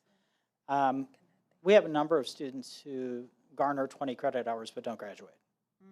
And that would account to 1 to 2% of our student population. So a change in the policy could have a 1 to 2 percentage point change in our graduation rate. But I think the real opportunity cost is folks who are chasing down duplicative requirements lose opportunities for elective choices. They lose choice. Because it's time, like they're on a clock. When they start in 9th grade, they have 4 years to graduate. And so we're saying that our students have to spend additional time, effort, and energy to earn these credits that are not they're addition to the state requirements, but they're already reflected in what the state requires. So it's an opportunity for us to consider a policy change as we move forward, but certainly to be continued. Thank you. And then Second question? Yes, please. So the second question was about the rigor of the VCAP courses. Was that the question? Mm-hmm. Okay.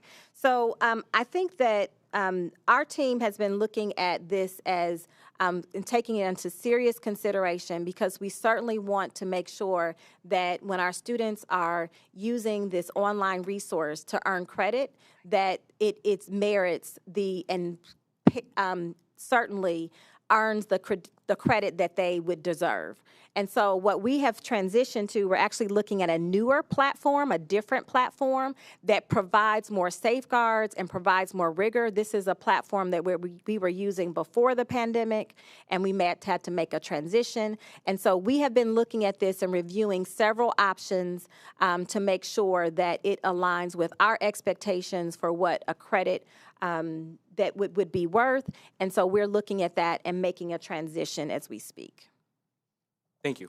Thank you for that. Just before I transition to another question, is there a way in which, Dr. Chapman, we could have incorporated some additional data, things that you actually have very clearly alluded to in your space right there, into this report that would have made it a bit more comprehensive for us? For example, you made allusion to 8th grade matriculation and what 9th grade looks like in terms of that lag behind, that gap widen. In addition to that, is there opportunity for us to see at all how that looks in terms of matriculation, grade band for grade band? So from 9th to 10th, 10th to 11th, and be able to look at it from that standpoint, even on an interim basis. Is there a way for us to look at this in a way that we're actually seeing gap closure, where we're actually demonstrating that? I think we got a lot of high-level information, and I'm thankful for that. I don't discount the hard work at all. I just wonder if there's additional information that could be put in here that makes it a lot more comprehensive for us. So, President Cole, we have lots of data. There's certainly always more information that can be added, but certainly we were trying to honor the format of the monitoring report and be consistent with how we provide that data for the purpose of monitoring. Mm-hmm. But certainly we can follow up with additional information. Thank you. Dr. Pierce. My question if there's no one else, were there any other questions? Dr. My Pierce. question is more so to you, President Cole, as well as the colleagues on the board, given the information that has just been shared by Superintendent Dr. Chapman, can we as a board here today take action to request that the Policy Governance Committee review our graduation requirements? Because as our superintendent has said, there is some overlap. So there's an opportunity for us to go back, review, and to see if that overlap is in fact causing students to have a delay or some challenges in terms of graduation. So that's one. Well, I think that the actual place would happen in a couple of different ways. One, it would be academics, facilities, and alignment, I think would be that space to give that initial observation. And then it would be collaborative work with policy and governance to ensure that, there's some sort of language identified in support of the administration to ensure whatever it is we need to work on in that space. I'm willing to consider that moving forward. But at this point in time, I want to make sure we're also sticking, because again, we're veering off track. I want to make sure we're sticking to the report itself. So I think, again, with this report, because they have met the goal, it is and I may be wrong with SOFG, but as I understand it, it is to make us better, to change adult behaviors, to challenge us to do better. And here we are identifying opportunities where we can do better. So I don't see this as veering off. I see this as good quality work. We're having the discussion and we're seeing where the opportunities are, and we're pointing that in this particular instance, we have two committees that can look at it individually, then come together collectively to make the change that our superintendent has called for. So that's just one. Two, echoing what Board Member Simmons said, I would request that our board really look at VCAP and APEX courses. We have a number of students, my family members included, and it is what it is, that are taking a number of these courses, and they are in essence graduating with courses that are not as rigorous. You need that direct instruction. And so I would really encourage our board to look at that policy and to be courageous and brave and put a policy in place that says our students can only complete so many VCAP or APEX classes, that we value direct instruction. And so I would love that we have an opportunity as a board to support our superintendent and have that conversation. I'm certainly willing to entertain aspects of that conversation outside of this board monitoring committee, board monitoring report that is actually supposed to be focused on the data, that is actually supposed to be focused on the data at hand. Are there any additional questions about the data at hand as reported in this goal monitoring report? All right.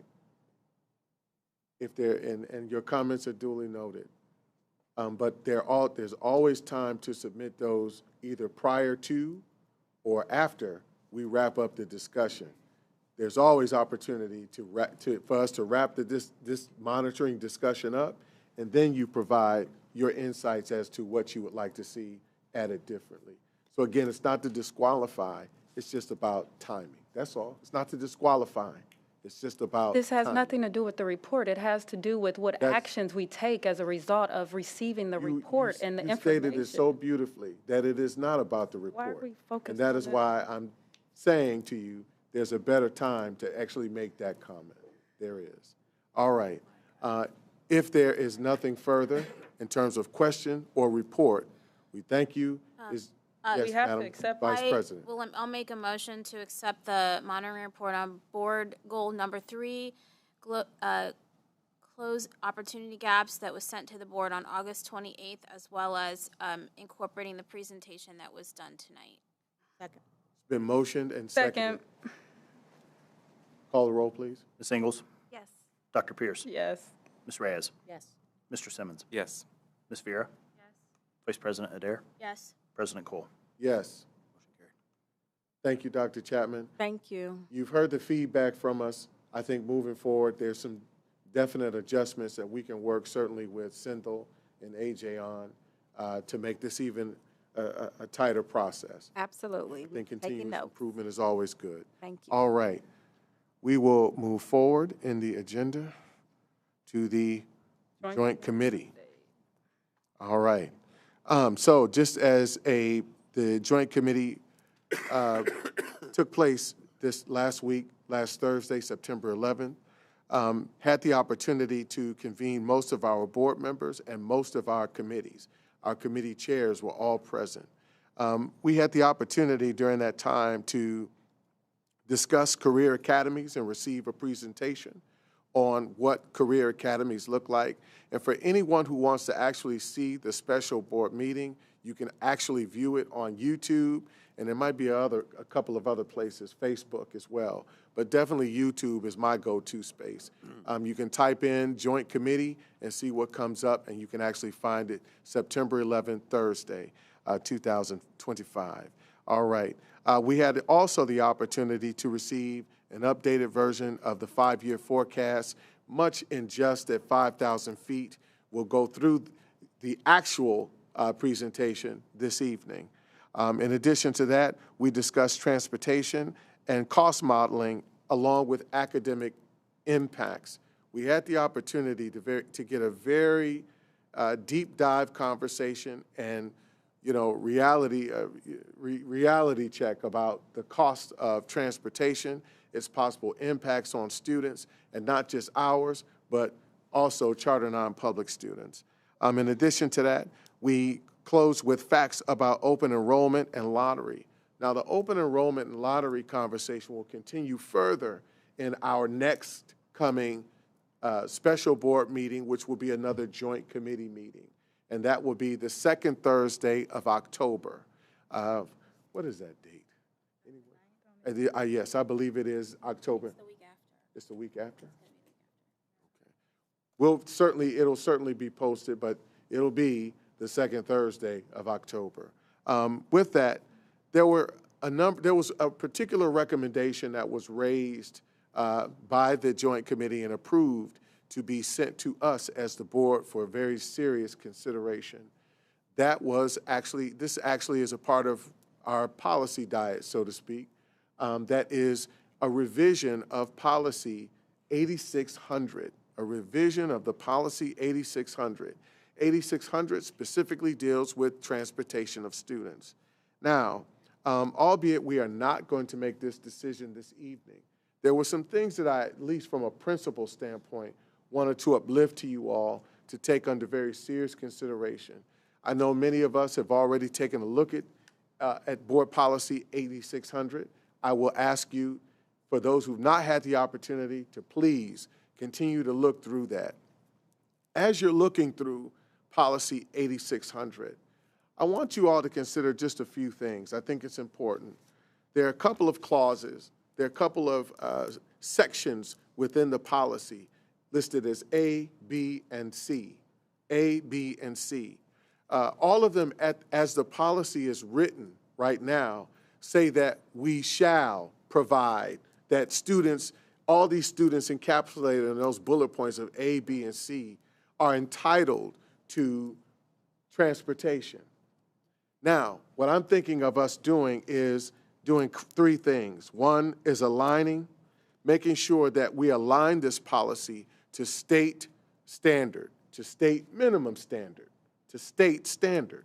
State standard qualifies that up from K to 8 is actually worthy of being transported as students. And forgive me for putting it in that way, but the way that I want to put it is that the state standard requires that K through 8 are actually students that are transported. For years, we valued the opportunity to encapsulate 9th through 12th, which is actually Section C, that live outside of a 2-mile radius. We included that for years. After looking at the costs of what this entails, after given a few options as to how we could, assure students further transportation opportunities that are outside of our traditional yellow bus model, I'm asking that we also amend the policy to consider a change from shall to may, a change in Section C specifically from shall to may as a consideration. The point of this consideration is this, is that we don't want to take off the table in any way, at least I don't, and I believe we all stand in allegiance with that. We don't want to take off the table being able to transport our 9th through 12th grade students. What we want to do, though, is ensure that we do that in the most economic, efficient way as possible. And I think one of those or a few of them have been outlined in the options that were presented to us.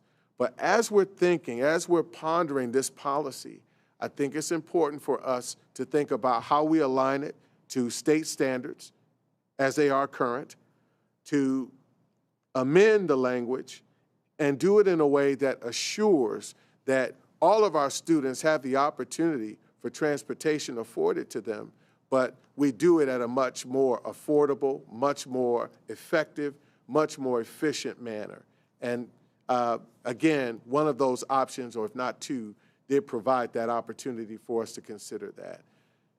Tonight, if there's anything that you want to take under consideration, you can make mention of it at the table. We can talk about it, or you can also put this in writing and make sure that the superintendent and team get this as well. as allusions to different things that we might want to consider in the conversation. Now, we want to be able to take action by next month. We want to be able to take action by next month. Our administration requires us to take action by next month for two reasons. One, to ensure that they are able to start the work and the direction of identifying those viable options for us that are going to work. Two, to ensure that upon our support, that we're able by December, no later, to make a decision about exactly what it is we're going to do in a way that gives them the opportunity to inform the community. Now, if you understand this Ohio Revised Code related to this, the board policy that we would otherwise amend and change, that would take effect immediately. That would take effect immediately. What would not take effect immediately is how we're going to do it. In fact, when the clock starts in that work, the clock would actually not start until the following school year. So it's important that everybody understands that.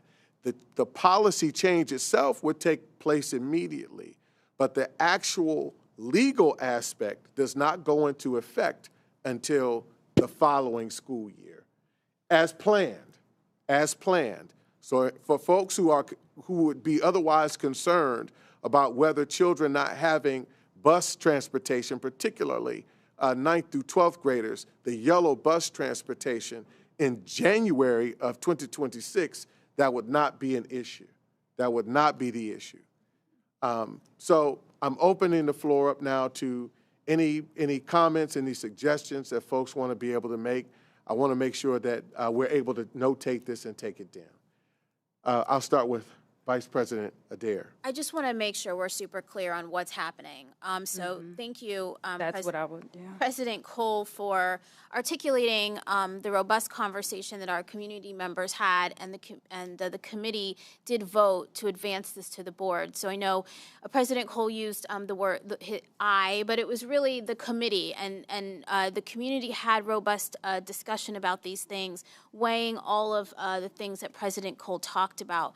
So now it will be before the board, and part of that is the committee has recommended that we do make changes to the policy as outlined, as President Cole stated. And the process for that would be just a normal process. So in our next meeting, we would have a first reading. So we would have the language with the changes. We would have discussion and dialogue just as we would with any other policy. And then the meeting after that, it would be a second reading where we would vote to make any amendments. And so I just wanted to be clear about what the process would be and when discussion would be about the language itself, because we actually do not have language before us currently. We are just talking about the recommendation that came from the committee. Can I ask a question of clarification and point? And Chair Ingalls, please also help to answer this question.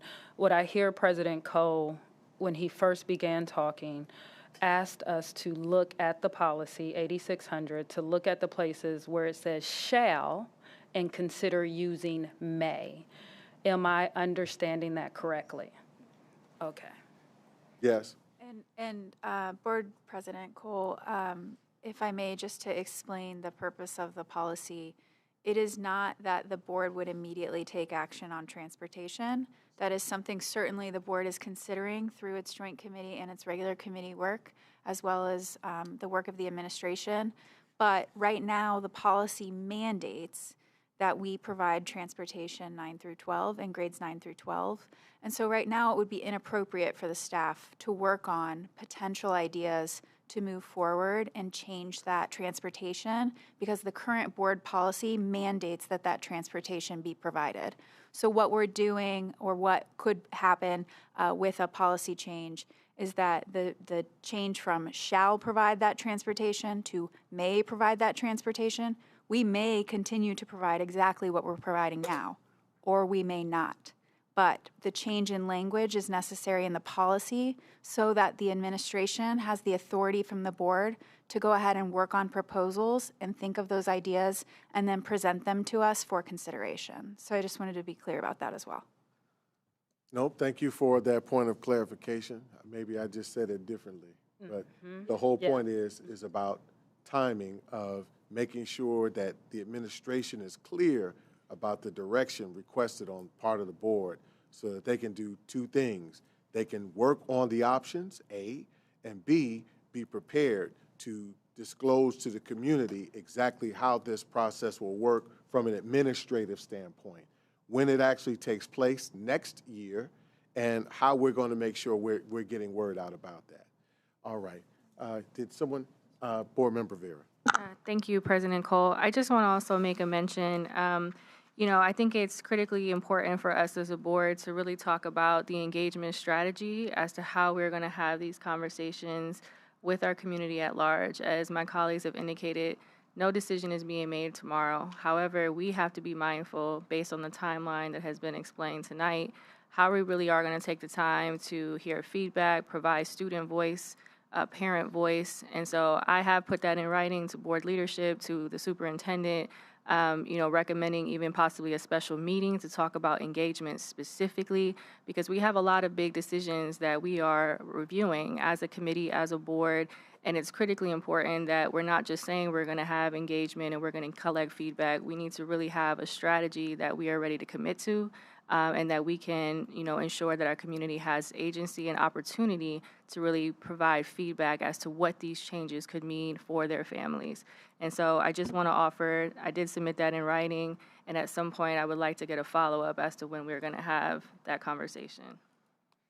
Thank you, Board Member Vera.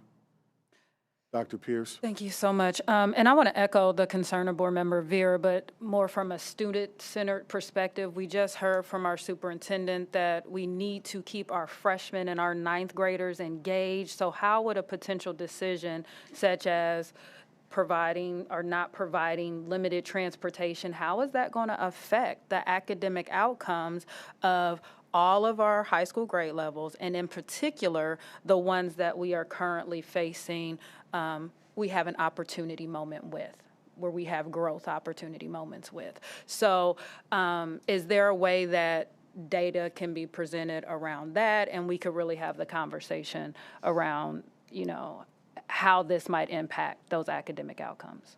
I absolutely agree with you, and I'm anticipating that conversation will actually happen in our next joint committee as a part of that data sharing. So, yes. Yeah, that was discussed in the committee. So I guess what I'm echoing is that conversation should also be had when we're engaging the community. So as we're talking to these parents, that we're sharing with them, hey, we understand that this change is going to affect your family, the entire community. But here's why we need all hands on deck, because we know when kids don't come to school, it affects the A going down to a C, right? It affects you being able to graduate in 4 years versus 6. It needs to be an all-encompassing conversation. It can't be segmented. Understood. Board Member Simmons. Yes, thank you, President Cole. I had a couple questions, one for board leadership, and then a couple things I think our board should consider. The first is, I think it's important, something I learned from the joint committee session is that there's actually a different state minimum for our public school students versus charter school students. Something that was said in the presentation is that if there is more than one transfer on a public bus required, then we would still have to provide yellow bus service to charter school students. I don't think there's any reason why we could not adopt that same rule for our students. I think it would be a mistake to establish the state's given us limited options, but I think it would be a mistake for us to provide less transportation to our own students versus what we're legally required to give to charter school students. And so I think that is one consideration for our board is if we do the bus pass solution as presented as one of the options, do we want to implement as part of our policy that students who do require more than one transfer would be eligible for yellow bus service? My other consideration is I still remain a bit uncomfortable with modifying the policy without really identifying what the solution is, especially given that there were really only 2 options presented to the committee. I'm not sure, maybe there is an opportunity, but I'm not sure why the committee could not make a recommendation on one of the two options, and then we modify the policy at the same time and codify whatever recommendation that is the committee made. And so with that, I think, there's even room to change the policy to just eliminate bus and just put transportation. And so we're going to provide something, and if that is the CODA bus passes. And then in addition to that, I still remain very confused as to why this policy, in order for the administration to work on possible solutions, why this policy requires an advanced policy change of the work being done. But we also have another policy, and I did raise this at the joint committee session. I didn't really get an answer, so this is my question for board leadership, is why do we have to change policy 8600 in advance of the administration starting transportation change work, if you will, compared to policy 7105 that we don't have to make a change to, but yet it would appear that at our next joint committee meeting, we're going to be getting some type of realignment conversation or recommendation. And so my question is, my concern is, it doesn't make sense to me that we would allow the administration to work on realignment suggestions for a task force which is not up and running right now for the committee, whereas this policy, but we do have to make the change here. So I'm just confused why we're treating one policy differently than the other. That's my question to board leadership. But again, I think it's very important that we do not establish for Columbus City School students a lower standard of service and transportation. Even if it's not our choice, it's the options we've been given. I think it's very important that we do not establish a lower standard of transportation for our own students versus students attending charter non-public schools. But again, my question, I would just repeat it, is why do we have to change policy 8600 in advance, but we don't have to change policy 7105 in advance? For me, just a very quick answer to that is a number. The number is $75 million plus dollars. $75 million plus dollars that are a tremendous hit on our budget to ensure that transportation is provided for students. But that cost is increasing. The penalties alongside that cost are increasing as well. And this is one of the major reasons for me personally. And I think the Joint Committee as well took serious consideration in looking at this situation and making a decision to say we want to recommend to the board that they seriously consider amending policy 8600 in a way that aligns with state standard, in a way that helps reduce costs, but at the same time, ideally, in a way that maintains transportation for our 9th through 12th graders in high school. But very simple for me is $75 million. The legal reason as well, to we're why not going to discuss a legal reason. or the mechanism, mechanism, the policy mechanism. Here's the truth, though. Point of order. We Vice have, President has the floor. Now you can, okay, please. We have, in fact, picked up that policy. It was sent to Policy Committee for review. That committee then transferred it over to AFEC for review. I think you're right, Brandon, that if it depends on what the recommendations are going to be. Right now, we know that the recommendations that were presented to us, the options for transportation, do require this action that the board is doing. We are anticipating hearing some recommendations next month from the superintendent that might require the same thing. I think we just don't know yet because we haven't seen it. But that policy will need to be handled. It's being handled within committees, and it needs to actually come to the board for action before we can make any decision about the realignment. So you're right. And so that does need to occur, but it hasn't been forgotten. I don't want to, it's just in committee, and it needs to come back up here to the board. All right. Any additional questions, comments? So administration, I think you've heard from the board exactly some of the considerations that we want to get a bit further analysis on, that we want to be very deliberate in our contact with the community and ensuring that we are engaged in this process in a manner that keeps them informed and, keeps us aware of exactly what their concerns are. And the door is always open for emails or any kind of manner in which you wish to contact us. You can also come to the board meetings and speak during public comment session as well.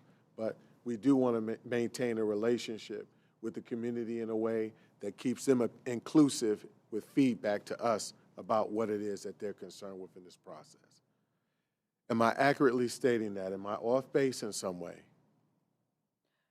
I just think we should be very thoughtful about our process for engaging the community again. Echoing what Board Member Vera has said, you've said to come and give feedback. If I'm a parent who comes down here and rushes off of work and gets here and can't speak at the podium, or I'm only given 3 minutes to speak at a podium when I have 4 different kids going to 4 different schools, and yes, it involves 2 or 3 bus passes, I'm gonna feel a certain kind of way if I don't get my voice fully heard. So I just think we need to be really thoughtful about the amount of work we are putting on the superintendent and the team to engage the community, and what we as a board can do to engage the community in a very intentional, authentic, and thoughtful way. Point taken and shared. Thank you. All right. Yes. Yes, please. I just want to echo Dr. Pierce's sentiments. And as the Community Engagement Committee, we have provided some recommendations to the superintendent just this past Friday, some additional ways that the board, as you've mentioned, this is not just on the administration, this is on us as board members as well. So I have provided some engagement ideas, opportunities that does include the board as well. Okay. All right, we will move right into section 4.4, which is our first reading of policy 5223, release time for religious instruction. This is the first read. Thank you, Board President Cole. So on September 8th, which was last Monday, the Policy and Governance Committee met and considered a few policies, including the religious release time and instruction policy, the cell phone policy, and the food services policy. In addition, we had an AI recap, but that is not part of the agenda, so I'm not going to discuss it here. The religious release time policy, there was state law that came down that said that we have to amend our policies and that entities, school districts have to amend their policies to include certain language around the specific periods or number of periods that a school must provide for the religious release time. And then in addition, how many religious release time or how many periods must be provided to elementary and middle school students, and then how much time must be provided to high school students for that release time for religious instruction. And so the board has considered this policy and just considered it earlier this year, adopted new language in May 19th, or I'm sorry, it was in March of this year. We adopted a policy with lots and lots of language, but the state legislature said that we had to come back and amend our policy to make sure that we have this particular language. And so on board docs, you will see a draft, and the first page is us pretty much directly addressing that mandate, that students shall be excused from school to attend a release time course in religious instruction for at least 1 period per week, provided that each of the following requirements are met. And then it gives a number of requirements, including student, parent, and guardian consent in writing, sponsoring entities maintaining attendance records and making them available, providing and assuming liability for the student when the sponsoring entity takes the student out of class, and assuming responsibility for any missed schoolwork. In addition, there is some language around elementary and middle school students, 2 periods per week, and for high school students, the equivalent time of to attend 2 units of high school credit per week. That is state law, and that is why we are changing that language of the policy. In addition, the budget bill, House Bill 96, put additional restrictions on religious release time and stated what can and cannot be in a policy, including certain limitations on what students can bring back into the classroom. Through further investigation and legal analysis, the board has been presented with where the law stands. And there is a current AG opinion that limits or directs school districts on what they can do as far as materials being brought into the classroom. And so the committee considered and recommended to the board that each member get a legal briefing on what that AG opinion entails and think about it clearly when considering language. And then the language that I am going to propose to you tonight, I believe, is fully legally compliant and addresses lots of the concerns that were raised in the committee. And so I want to go through those with you. The first green section on the second page states that students are not prohibited from bringing external education and program materials into school. Students are prohibited from distributing literature for a release time course to other students during instructional time while on school property or when engaging in such student-to-student speech causes a material and substantial interference with schoolwork or infringes on the rights of others. We believe that language to be legally compliant and address the committee's interest and needs in making sure that, folks aren't coming back from programs or really any program and creating a disturbance in the classroom by passing around materials that are not the materials they're supposed to be focusing on in the classroom. And so that is the language that we have proposed into the policy. In addition, you'll see language that talks about release time and religious instruction during lunch, providing a school meal for consumption, and that the meal will meet all USDA meal pattern and nutrition standards requirements. This board has actually already voted that would be the policy of the board moving forward, that we would provide school lunches to students who do participate in these programs. And upon review of the policy, we thought that it would be important to add it here because if a student is looking for whether or not they are entitled to a lunch, they're probably not going to go to the food services policy and dig through all of that. It can be quite confusing, and so we thought it would be important and useful for our families and those participating to see that language here so that they have a full understanding of what they may have. In addition, and what is not on board docs, one thing that I would encourage this committee to consider is language. We talked about last board meeting that we had considered this policy, the optional language that was provided through the statute to require entities who are participating in this release time for religious instruction to give a background check or have a background check on the individuals to whom we are releasing our students. We, as a board, discussed that is something that we do with many of our, if not all of our participating organizations and entities that are working with our students and our children. And so we thought that would be appropriate to apply here. One thing that we kind of missed in the language, and what I would like to propose to you all tonight, is the inclusion of the type of background check that should be provided. And what we're attempting to do is match it to the type of background check that is provided and required of all other entities. So just making sure that it's very, very clear that you can't just come up with your own background check, whatever that means, that it has to be the same type of background check that we require of all entities that are working with our students and taking our children places. And so in addition to the language that is in board docs, what I would like to propose is language that says, if you read the top paragraph on the second page, it says, the current language says, private entities proposing to provide religious instruction during release time as set forth herein shall be required to provide the district with criminal record checks. And what I would suggest is we insert there, through the Bureau of Criminal Identification and Investigation and through the Federal Bureau of Investigation Records, as is required by the district's own employees. And then the current language says, for any and all of their instructors, and I would suggest, and drivers, because we know folks may not be the instructor in this religious release time, but may be driving our kids to and from, and that's what we require of our own employees. And then the language would continue with what is currently written, and volunteers providing a release time course in religious instruction. And there I would add to district students, because district students are who are affected by this policy.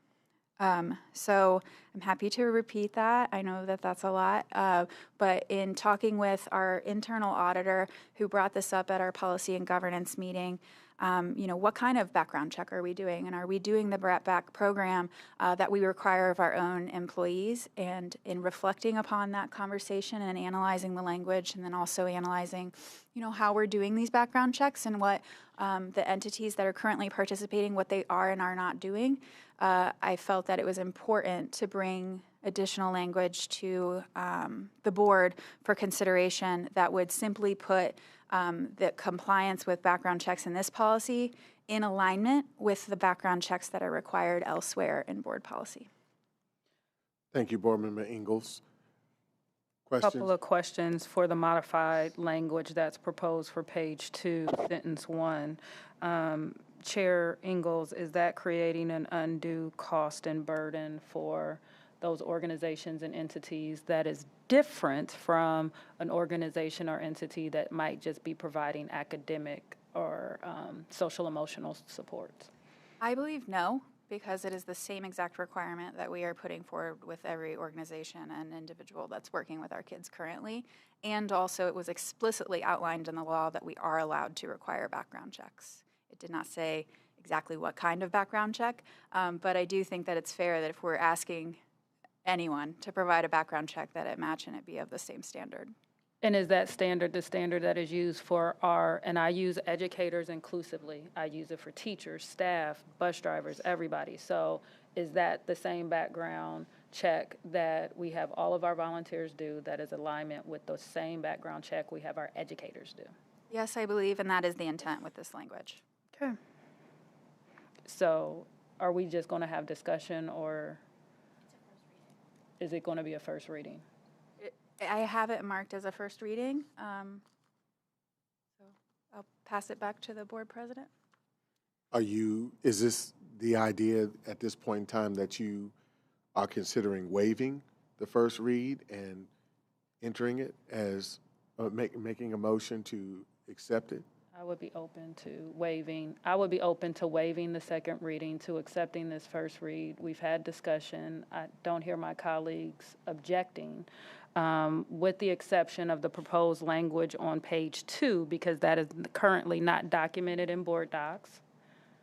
So if there is the will of the board to accept the language, my motion would be to Your motion waive. is? My motion is to waive the second reading, accept this first reading with page 2, sentence 1, modified to align with what Chair Ingalls has stated.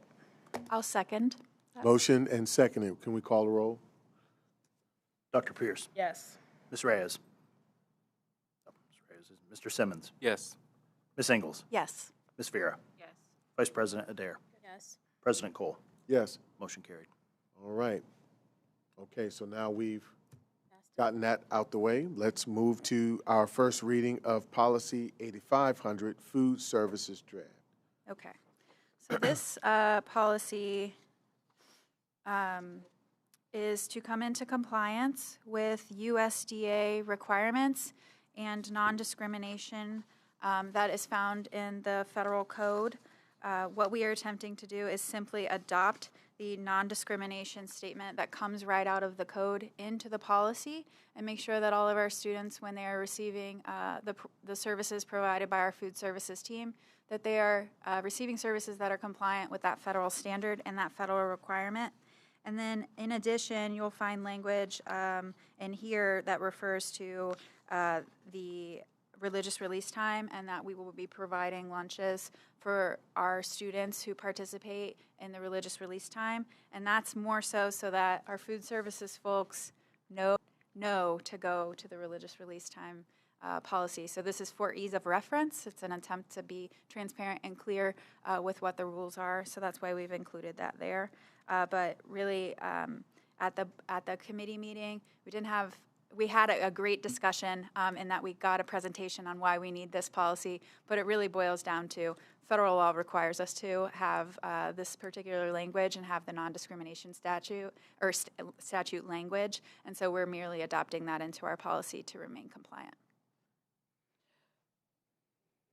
Given the action that we've taken on the previous policy, I would like to waive second reading and to make the motion that we accept this policy as presented in board docs and as discussed by Chair Ingles. Second. I will second. All right, motion and second, and we can call the roll. Ms. Vera? Yes. Ms. Ingles? Yes. Dr. Pierce? Yes. Mr. Simmons? Yes. Vice President Adair? Yes. President Cole? Yes, motion passes. All right, we have policy. Okay, moving on to first read existing policy 5136, personal communication devices. Okay. President Cole, if it is okay with you, 4.6, 4.7, and 4.8 are kind of hard to isolate and have conversation about, and so I may be referring back and forth to the three, but we are talking about board doc item 4.6, 4.7, and 4.8, and I'll explain that here. Policy 5136 is recommended for rescission. The policy currently is entitled Personal Communication Devices, and it entails both electronic equipment and devices and cell phones. When we started reviewing the cell phone policy, which I'll go into in a second of why we're reviewing that, but when we started reviewing that, it got very confusing very fast because there are certain rules that make sense for personal communication devices or electronic equipment and devices that are not cell phones. And then the language just gets like really mushy and it was very confusing. And our policy and legal team did an incredible job trying to set us up for success in the policy governance meeting.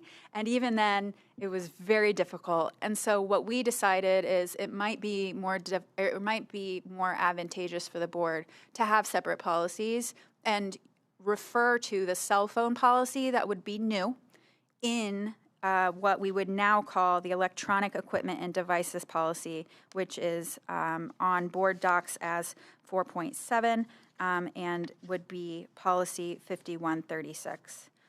To remind the board, Ohio law is requiring school districts, community schools, and STEM schools to adopt a policy prohibiting cell phone use by students during the instructional day.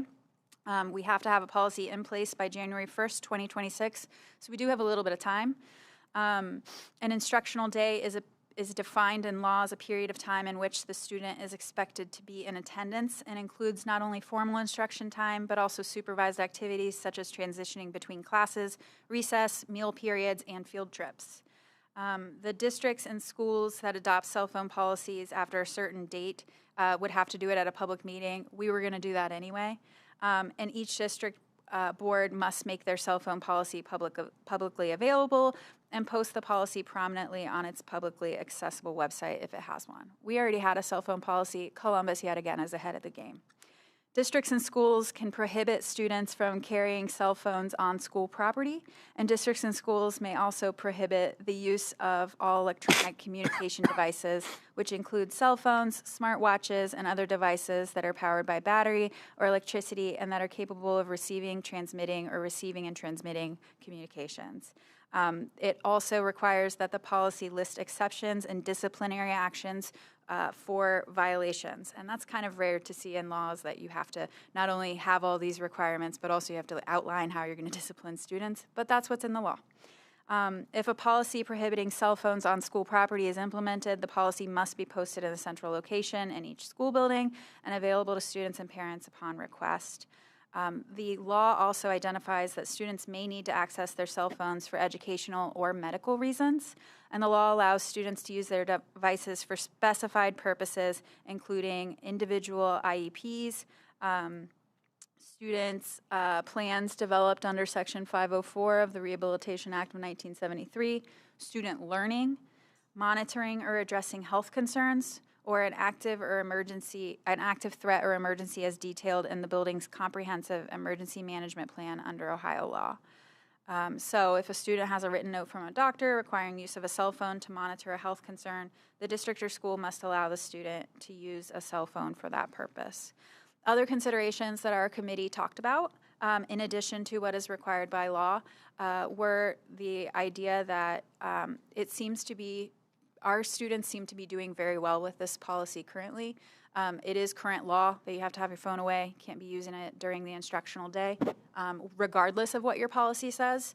And so our district sprung into action, put that into effect for day one of school and beyond, and from my understanding, it has been pretty successful so far. And so we're excited to hear that. In addition, the Policy and Governance Committee took time to make some additional recommendations for the board to consider when making its policy. And the things that we discussed are, the point of this is to eliminate distraction in students while they're in that key instructional time, because we get such limited instructional time as is. And so it's really important that students are able to participate and able to focus, and the removal of cell phones can certainly help with that. So one recommendation was to encourage the board to pass a policy that requires cell phones to be on silent and or off during the instructional day. The conversation included no vibrate, because vibrate can still be very distracting if it's vibrating all day, every day. And so that was a recommendation that came out of the Policy and Governance Committee. We also discussed where the cell phones must be, and the recommendation was to have language that requires them to be out of sight. And that started some interesting conversations around what out of sight means. And different schools have taken different approaches. There are some schools that encourage students to leave them in their locker. There are some schools that let students keep them in their backpack or keep them on them, but it has to be out of sight.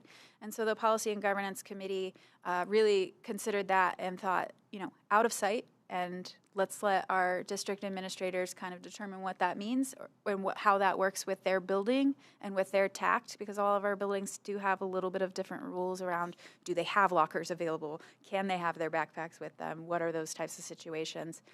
But keeping them out of sight, it was the important part.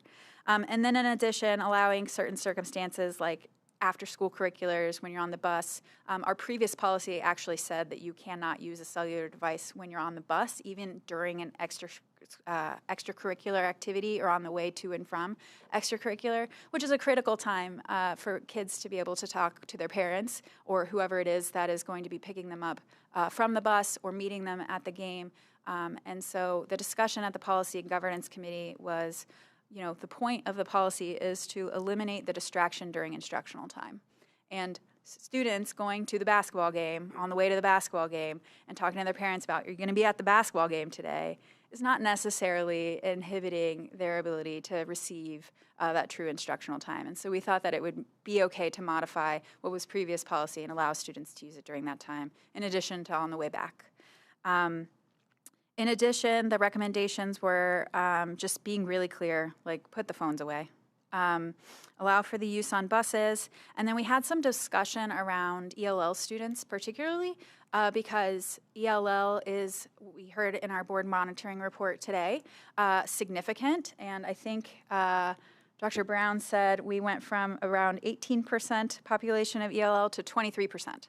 So that's a significant portion of our population with varying degrees of what ELL means. But certainly it is something that a cell phone could help with and be a tool.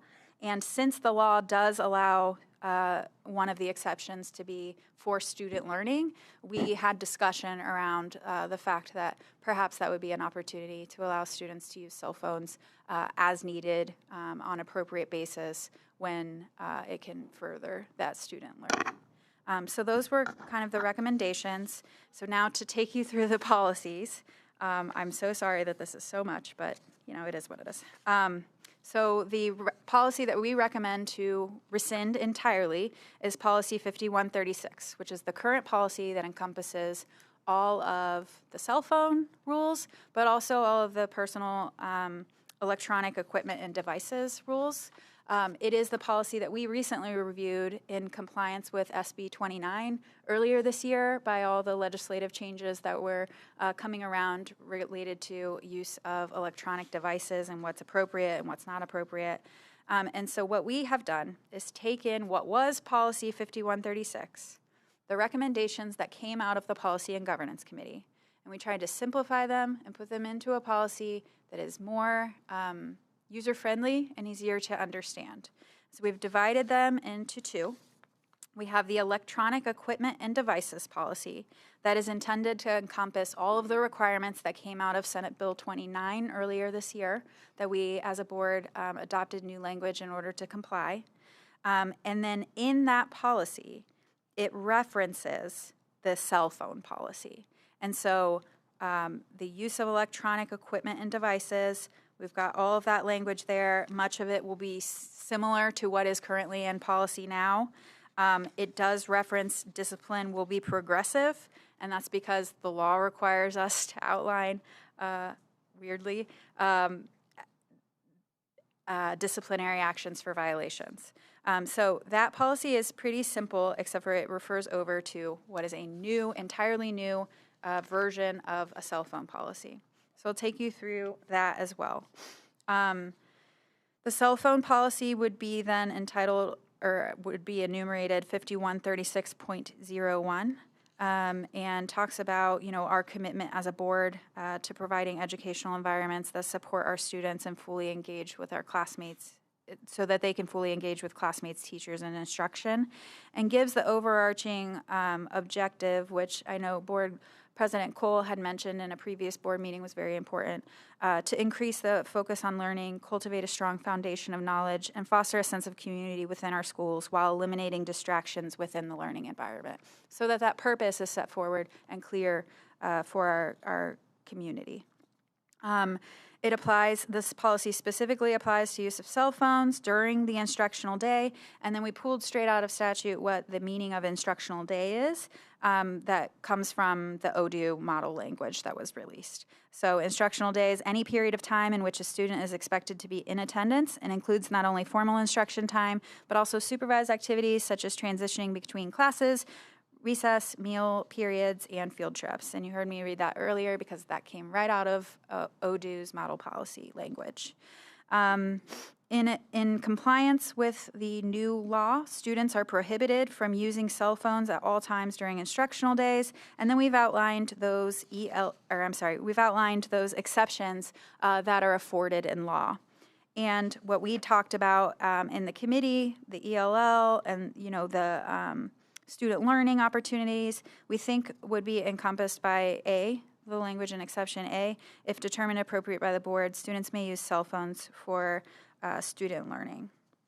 So we think that that encompasses all the recommendations that would relate to this, talking about IEPs and 504s being an opportunity, and then, of course, health concerns and those types of things being part of the exception.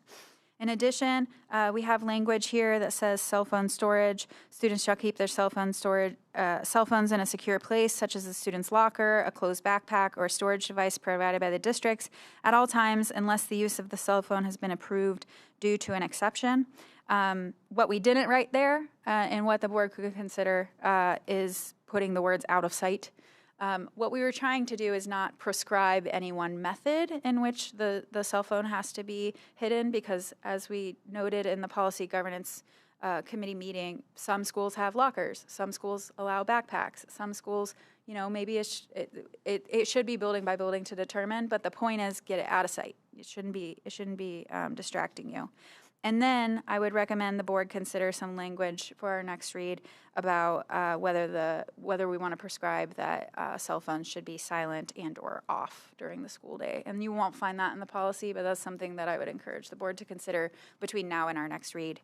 And then you'll see the discipline, the progressive discipline that is alluded to in this electronic equipment and devices, but what that means exactly. So that is the first read on those three policies. That is quite a bit to chew on, and so I would ask for our board members to really consider this as being a true first read. I think it could be helpful for us to digest in lieu of the information shared tonight, and then afford the community any opportunity for feedback for the things that maybe we didn't catch or we didn't think about. Madam Vice President. Thank you. I would just like to put a couple questions just on record right now, not to be answered, but to be considered. First of all, thank you to the legal team, because this is so much better than when we saw it in committee. It's more clear. question 1 around smartwatches. So smartwatches are directly outlined in now what is 5136, and it says we may limit them. But then it seems to be silent in the cell phone policy. So we know some smartwatches are connected to cell phones, so that was something we discussed in committee. So just clarification about where that goes and who is then making the decision if it is a true may prohibit. The other question is in the new policy, in the exceptions, exception A, if determined appropriate by the board, students may use cell phones for student learning. I agree, that's what we definitely talked about. I just wonder how the board determines what is appropriate and if more language needs to be there.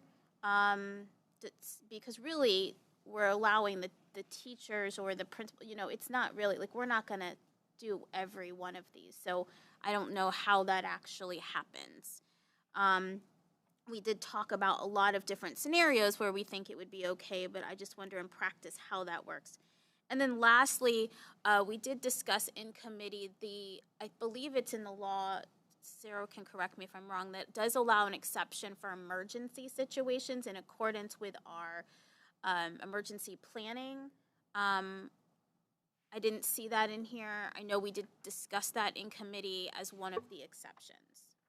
Those are just my quick notes right now, and they can be addressed later, and if for reasons we decided not to put them in, that can be answered too. Thank you, Madam Vice President. Just for me, board, committee chair, and also for Dr. Chapman, it sounds like one of those questions might likely be tied to administrative guideline. Yeah, totally. And one of the things that we even discussed was the possibility of how that could align to a lesson plan on a kind of scheduled or calendared kind of basis. But I think one of those definitely alludes to a administrative guideline. The others, I think, have incredible virtue in terms of the inclusion the last piece that you just mentioned, that we need to consider in terms of the safety protocol around that as well. So if we I want think it, that's very helpful. If we want it to, which I'm totally fine with having an administrative guideline on that, then that sentence would then need to authorize the superintendent to be in charge of that, if that makes sense. We're allowing her that determination. Are there any additional questions? Madam Not Vera. a question. Thank you, President Cole.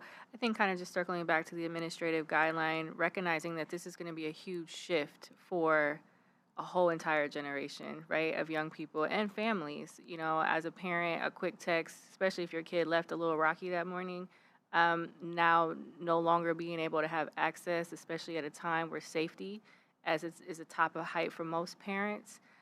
Just wanting to ensure that if our students need to call their parents, are we prepared for the office to be back to how it used to be when I was in school? I can go use the phone. Centennial had a pay phone. And so just thinking about, as part of, Centennial had a pay phone in the lobby. I don't know if it's still there. But, it's not there. Okay. But I remember putting a quarter in there and having to call my mom. So that's how, but I say all that to say that we are essentially, understandably so, I'm not arguing where we are, but recognizing that this is going to be a shift for students and families, and just wanting to be mindful as we're thinking about administrative guidelines, also thinking about the student and family experience with essentially cutting off access to communication for their child for that period of time.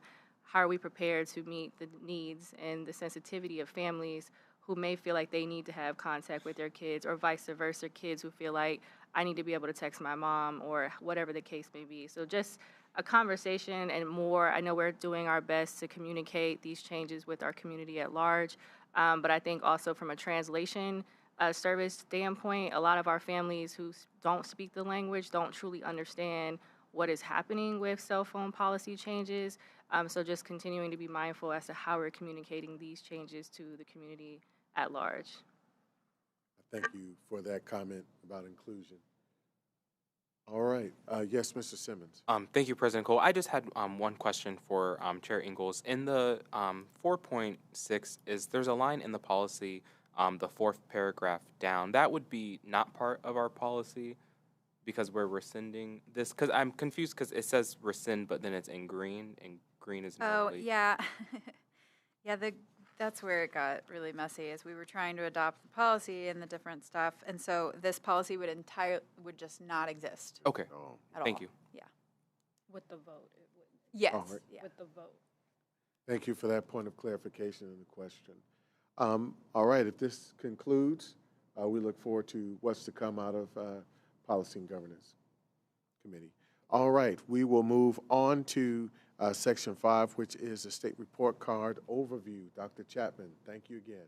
Good evening again, President Cole, Vice President Adair, board members, staff, community members. This evening, we are pleased to provide an update on our 2025 state report card that was released just yesterday from the state. I've invited Dr. Brown to the podium to begin the presentation. Good evening. Again. As the superintendent mentioned, the report card was released late yesterday morning, and so some of this data has been available to the public, and frankly, some of it's only been available to us since late yesterday morning. I'm going to overview two report cards for the system, the traditional report card and also our career and technical education report card. As I go through our traditional report card, I'm going to focus on changes that happened in our K-12 environment, achievement gains, progress, changes in chronic absenteeism, and graduation. And then I'm going to shift and spend time talking about our career and technical education report card. Really the things that we're aiming for in terms of preparing students beyond high school. And yeah, I think it really speaks to the notion of what can our graduates do when they leave? Are they prepared to enter the workforce? Are they prepared to begin into some sort of post-secondary training environment or go on to college? So when we look at the traditional report card, last year it had 5 components were rated. This year it has 6. Those components include achievement, progress, which is growth or value added, gap closure, which is tied to federal requirements tied to AMOs, graduation, early literacy, and post-secondary readiness is the new requirement. These are combined to produce a single star rating for the system, and as I've mentioned before, star ratings for the system, because it's large, roughly 47,000 kids, are slow to change. So with that, we will be looking beyond the stars. We'll look into what's behind them to look at the changes that have occurred, because some of those changes are quite substantial, and in some cases, exceed those that have occurred across the state during the same window of time. The second report card is the Career and Technical Education report card. And again, this one has 4 components. They each receive a star rating of 1 to 5, very similar to what we've seen before with the traditional report card. They reflect achievement, graduation, career and post-secondary readiness, and post-program outcomes. But these again are combined to produce an overall star rating for the system. But these are focused on our students who participate in CTE pathways. And so when I get there and we're talking about it, it's a subset of our students. It's a much smaller group of students, though a substantial representation of our graduates, to be perfectly honest. But because it's such a smaller group of students, there's room here for this to change more quickly. So looking at the traditional report card, again, here are the components. They're not weighted equally. It's important to note that achievement and growth are weighted twice as much as any other component in the report card. They're both weighted 25% apiece. A lot of times we focus on achievement, but frankly, growth carries just as much weight in the report card as achievement. When we look at graduation rates, early literacy, gap closing, and career and college readiness, each of those is worth 12.5% apiece. And they all come together to form that final report. So starting with achievement, the achievement's measured with something called the performance index. And this, when we talk about achievement, it actually takes into account every test our students participate in, every state test they take. Reading, math, science, social studies, all of it goes into this, and every student performance level is weighted and valued. So because every student performance level is weighted and valued, this incentivizes growth. Because if you can move students from the lowest levels of achievement up, it shows a gain for the system. It shows progress over time. It doesn't just focus on that proficiency cut point. It looks at going from the lowest level of achievement to to basic, to proficient, to advanced, accelerated, et cetera. And again, this makes up 25% of the report card. Underneath this, again, the lion's share of this is connected to reading and math. And so when we look at reading for this year, we did see a decline for this year going from 23-24 to 24-25. Where we saw declines, so did the state. So the state had similar declines in reading as to what we observed this year. We did, however, maintain gains from the 23-24 years in 3rd grade, 4th grade, and 6th grade. And I'm going to talk about post-pandemic trends here in a moment, because that's where we really shine. When we look at the changes that have occurred post-pandemic for our students versus the state as a whole, it really stands out. Speaking of standing out, math really leaps out. We saw gains in every measured subject in math, and we saw that they were sustained gains over where we were in the 23-24 year as well. So it wasn't just a shot in the dark, it's 2 years of gain in a row. And again, sustained from that 22-23 year. Now coming back to that pandemic comparison. We go back to the 21-22 school year. The column on the left shows how much scores have improved in Ohio. The column on the right shows how much scores have improved in Columbus in that same window of time. And the far column shows, that's all green, shows where we have closed gaps with the state in that window of time. You'll see that we have closed gaps with the state in almost every tested area measured, and sometimes significantly more. So students in Columbus City Schools have shown much greater gains post-pandemic, at post-pandemic recovery, than their colleagues around the state taking the same tests. Not surprisingly, we had 22 schools that met or exceeded state standards for achievement, and those are here. And we certainly want to celebrate their hard work and the accomplishment that they have done this year with that. Underneath that performance index, some of you may have seen an article, we've improved that performance index since that 2021 school year to the present by 15 points. Much larger gain than what has been observed by the state as a whole, but not enough to move the needle to a 3rd star. If I looked at the state data overall, and if they gave themselves star ratings, oddly enough, they give districts and schools star ratings, but they don't give themselves. If they gave themselves a star rating here, they'd have 3 stars. We're not that far behind. And again, we've been closing the gap in reading and math. Moving on to growth, again, the next heaviest component of this. And again, an area where we really shine. The growth component for the report card anchors to 3rd grade. And then as kids move forward, do they make the expected learning gains that are expected as they move to 4th grade, to 5th grade, to 6th grade, and it takes into account that history. And again, this gets at whether or not we're closing gaps or moving forward with achievement over time. And it takes into account where kids start and then measures that as they move forward. We had 72 buildings, 72, that met or exceeded growth targets this past year. They met the state standard for this with a 3 or above for that. There's so many that they don't fit on one slide. So pardon me while I bring up the rest of them. Again, this I think is really critical, because when we talk about closing gaps, when you talk about how we are actually seeing greater gains for our students post-pandemic than the state as a whole, it's because of this. It's because we're growing students, because we have focused on growth. Moving forward, gap closure. Again, this is the one that frankly is not going to look good for us over time. It's not going to look good for many systems around the state, because the trajectory for this is set at a federal level, and it's quite steep. Again, it only accounts for 12.5%, and there are some places in this that we have a little bit more agency or place to act than others. Specifically, that growth component that I've been talking about, that's a place we can lean in, it helps us. Graduation's another place where we can lean in and it helps us. And reducing chronic absenteeism certainly helps us in this. Now again, we got 2 stars on this. I can't make a comparison to the state on this because the math is not transparent for the state to do this. But again, we have some agency in this, particularly around chronic absenteeism, graduation, and progress. And speaking of chronic absenteeism, again, post-pandemic, we have reduced chronic absenteeism by 20%. The state reduced it by about 5% during that window of time. So again, substantial improvement, but we all know that chronic absenteeism is something that we continue to need to lean into. As the superintendent mentioned earlier, or is brought up earlier, students who don't come to school 20% of the time are very unlikely to meet our targets, any of them. Graduation, reading targets, etc.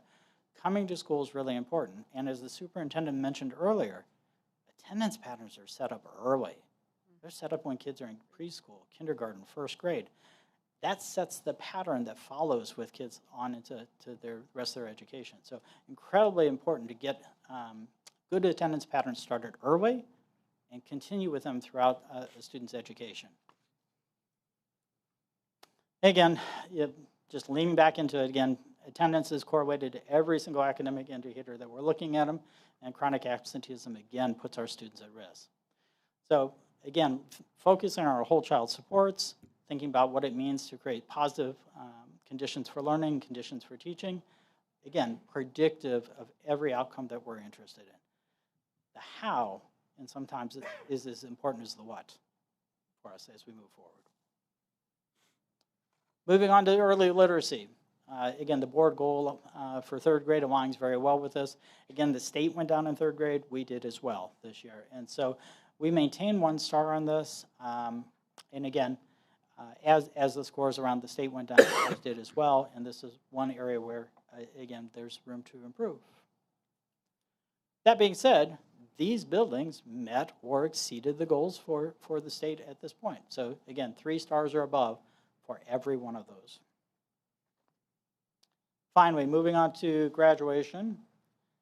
The graduation component of the report card has got 2 pieces to it. It's based on the 4-year graduation rate, which carries 60% of the value, and then the 5-year graduation rate. The state incentivizes us to continue to work with students, even if they don't quite get done in 4 years. We get credit for getting them to close that gap in that 5th year. And it's better for the community. It's better for the student. We know that the lifetime earning potential for students who graduate is about twice that of one that doesn't. And so we certainly want to have students be able to graduate, and that investment makes sense. As we talked about earlier, Board Member Adair, it lags. So what you see on the report card this year is actually last year's graduation rate.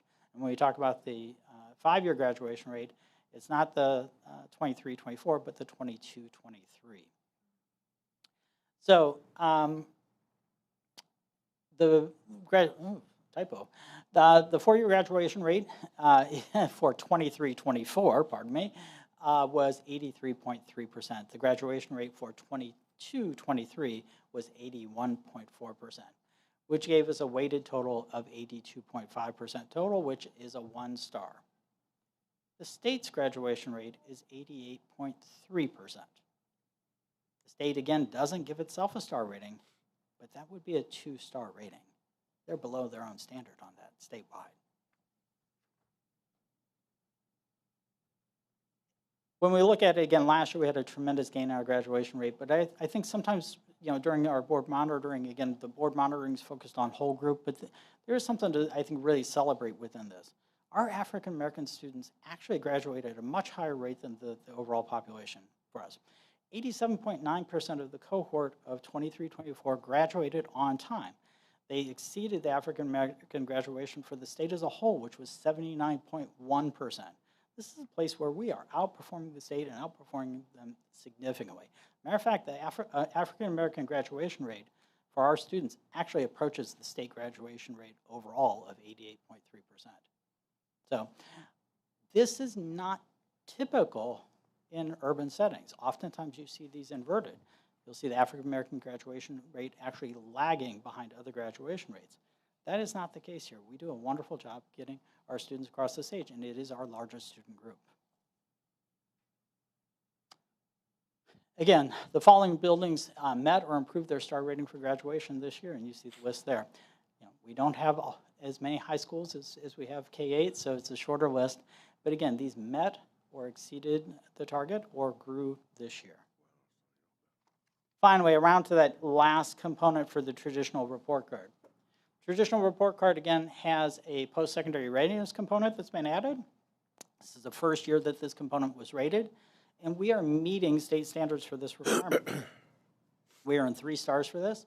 64% of our graduating cohort met one or more of the readiness requirements.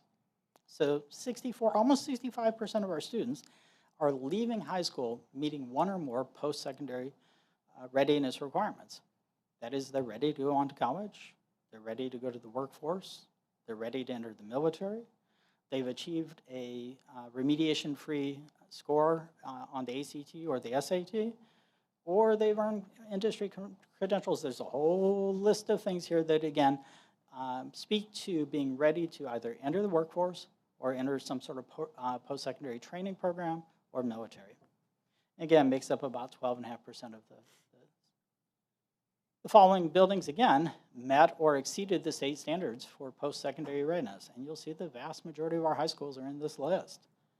Again, celebrating that, again, when we graduate students, they are post-secondary ready. Now, I want to emphasize, this post-secondary readiness measure focuses on the entire cohort of students who graduated.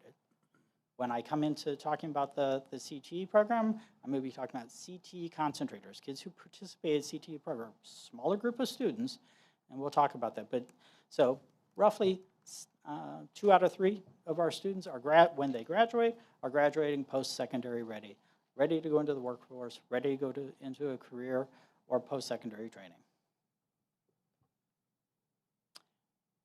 Our overall rating for the system as a whole stayed stable. It's 2 stars. And that means as a system, we continue to need support in order to meet standards. But these 40 buildings met or exceeded the state standards. And that is that they are 3 stars or more. 40 of our schools. A lot. And again, when you pair that with the idea that students in our schools in reading and math have shown greater gains since post-pandemic than their colleagues around the state, it says that we're moving the right direction. So again, putting it all together, 2 stars for achievement, 2 stars for progress, 1 star for graduation, 1 star for early literacy, 2 stars for gap closure, 3 stars for the newly introduced career and college workforce post-secondary readiness indicator, all of which combine to give us a 2-star rating for the system as a whole. That's our traditional report card. I'm going to shift now and talk about the career and technical education report card. It has 4 components that lead into it: achievement, again, career and post-secondary readiness, graduation, and post-program outcomes. Again, this is looking at students who participate in career and technical education. It's actually a fairly large subset of our students. And all of those things are equally rated. The performance of all our CTE students is included in the first measure, which gets at achievement. 80% of that is anchored to CTE students who score proficient on a CTE technical assessment that's aligned to the coursework that they're taking, credentialing. 20% is based on the performance index, which we've talked about before. It's all those other tests that they take that are tied to the state. And again, our students met this standard. The students who participated in CTE pathways outperform our overall population as a whole. And we're talking about more rigorous coursework, and we're talking about coursework that is more engaging for our students because it's relevant and aligns to potential work opportunities for them as they move forward. It just gets better from here. In terms of career and post-secondary readiness, 97.2% of our CTE graduates meet this criteria. That's almost all of them. And we're talking about 1,218 students in that cohort. That's almost half our graduating class. So it's not an inconsequential number of kids. It's about half our kids participating in this. And the kids who participate in this come out ready with flying colors. Almost all are ready on this. Yeah, we got 5 stars on that. It's outstanding performance. This exceeds the state standards, substantially exceeds the state standards. And it just keeps getting better. We talk about graduation rates. Kids who participate in CTE, 94.4% graduate on time. This way outperforms the state in terms of grad rate. And you think about it, we're floating around 83% for the graduation rate. The state's floating around 88 total. We're not that far apart, really, compared to the state as a whole. And then you look at our CTE grads, about half our population, they're knocking it out of the park. 5 stars. Finally, post-program outcomes. This is where the rubber meets the road. What happens after they graduate? Which I think really speaks to the validity of, if I'm a grad and I walk out, am I ready? 96.5% of our students engage in something successfully as a post-secondary opportunity. When they go out, they're either, again, earning a credential that indicates that they're ready. They've entered an apprenticeship, joined the workforce, joined the military. This is the post-program outcomes. These kids are very successful. It is something that, a success that I think we need to build upon. So, putting it all together, achievement, 3 stars. Post-secondary readiness, 5 stars. Graduation, 5 stars. Post-program outcomes, 5 stars. All that comes together to give us a 4.5-star rating for our career and technical program services across the system. With that, I'm going to hand things over to Dr. Chapman for a moment before we take questions. Thank you, Dr. Brown. In addition, we just recently learned from the National Assessment of Educational Progress that reading and math scores have declined substantially for seniors across the country. Our students, on the other hand, have made significant gains in graduation and, more importantly, in their preparation for post-secondary opportunities, be that work, college, or additional training. This is true for our most recent graduates as a whole, who earned 3 stars for demonstrating their post-secondary readiness. For our graduates who participated in CTE pathways, the results are even more encouraging. For students who participated in CTE, over 97% graduated ready, and over 96% successfully earned credentials or entered a post-secondary placement. Our CTE program earned 4.5 stars overall, significantly outperforming the state standards. This is a success that we must build upon across the entire district. The launch of our career academies reflects my vision for the future of Columbus City Schools, one that builds upon our successes and, more importantly, ensures that our students are prepared to be a part of the future workforce of this community. That being said, there is much more work to be done. While our students have shown greater post-pandemic improvements in achievement in virtually every grade and subject area than the state as a whole, we know that there's room for ongoing improvement. I'm thankful for the board goals in reading, math, and graduation to continue our focus on this work.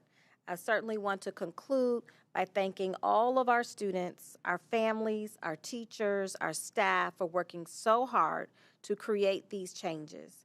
40 of our schools have met or exceeded the state standards on this report card, and 72 of our schools are meeting or exceeding the growth expectations of the state.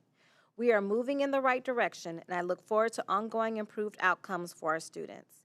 Thank you for allowing us to provide some highlights and overview of our recent state report card to the board this evening, and we'll now take time for any questions that you may have.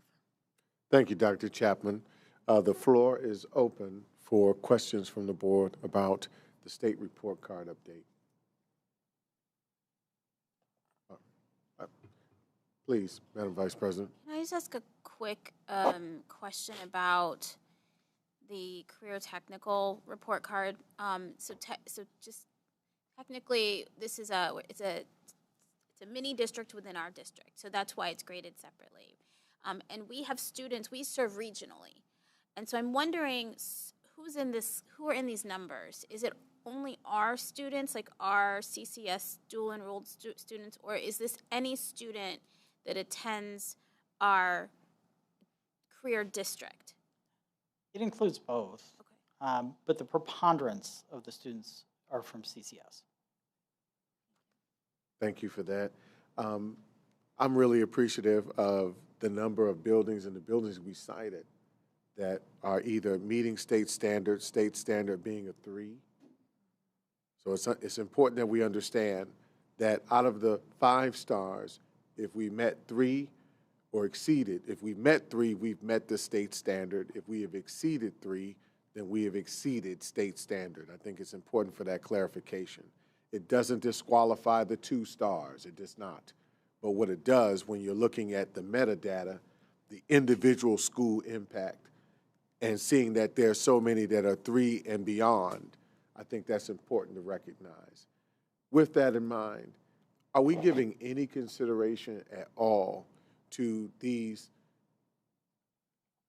at state standard or beyond state standard buildings as a part of our realignment process? Are we looking at them in terms of what is making them successful, what is ensuring their preparation?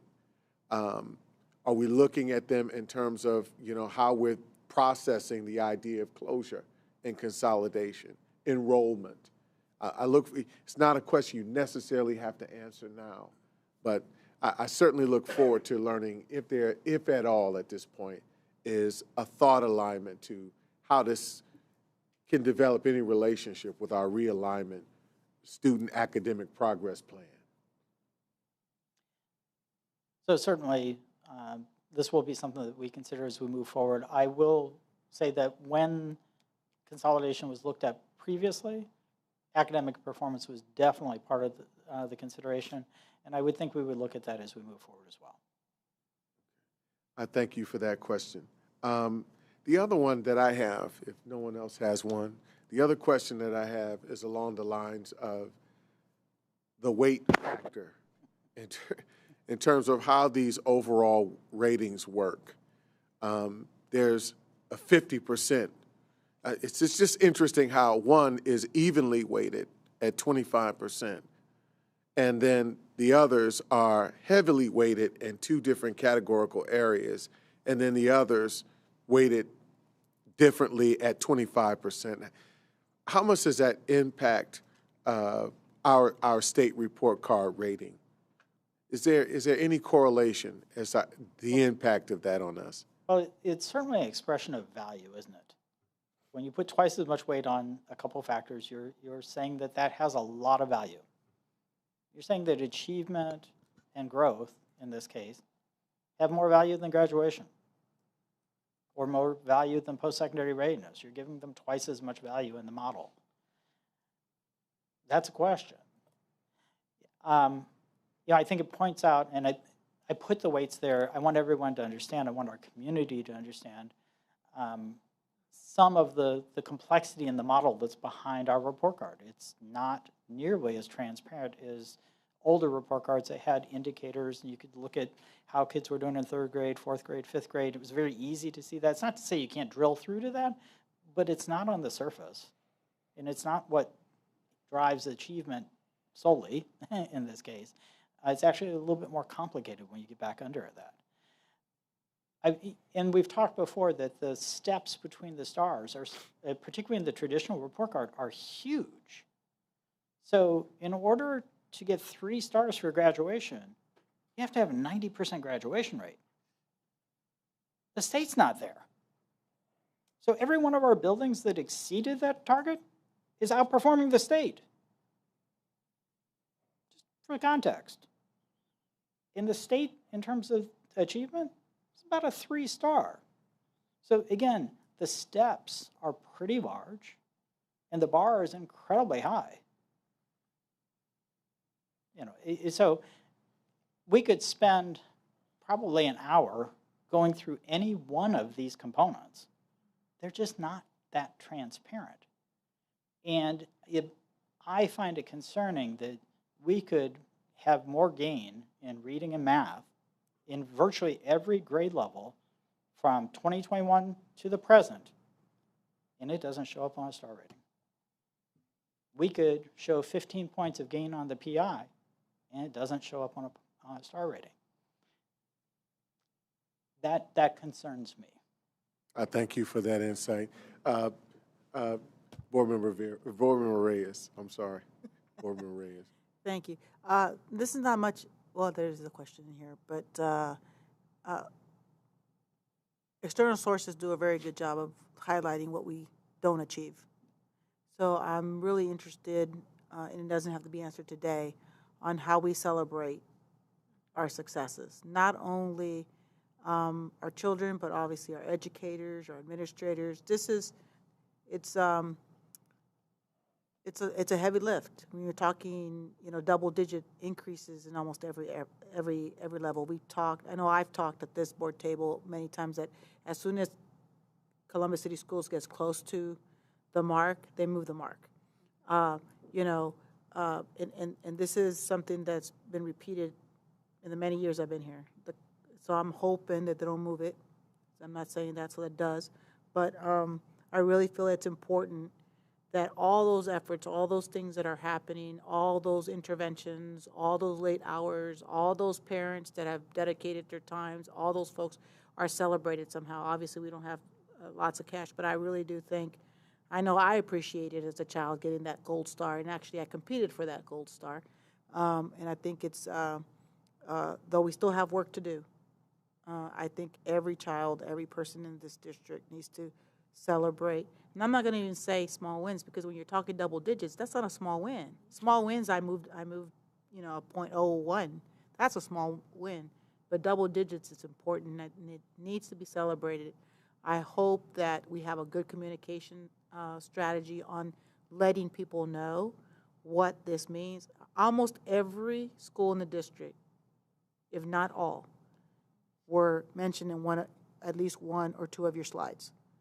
That's big for us. So I hope there's some way, from a board perspective even, I think we need to also think about what goes out to the community, the district community, and also as a community, because it does take our parents on celebrating the big, small win. I thank you for that, Board Member Reyes. Board Member Vera. Thank you, President Cole.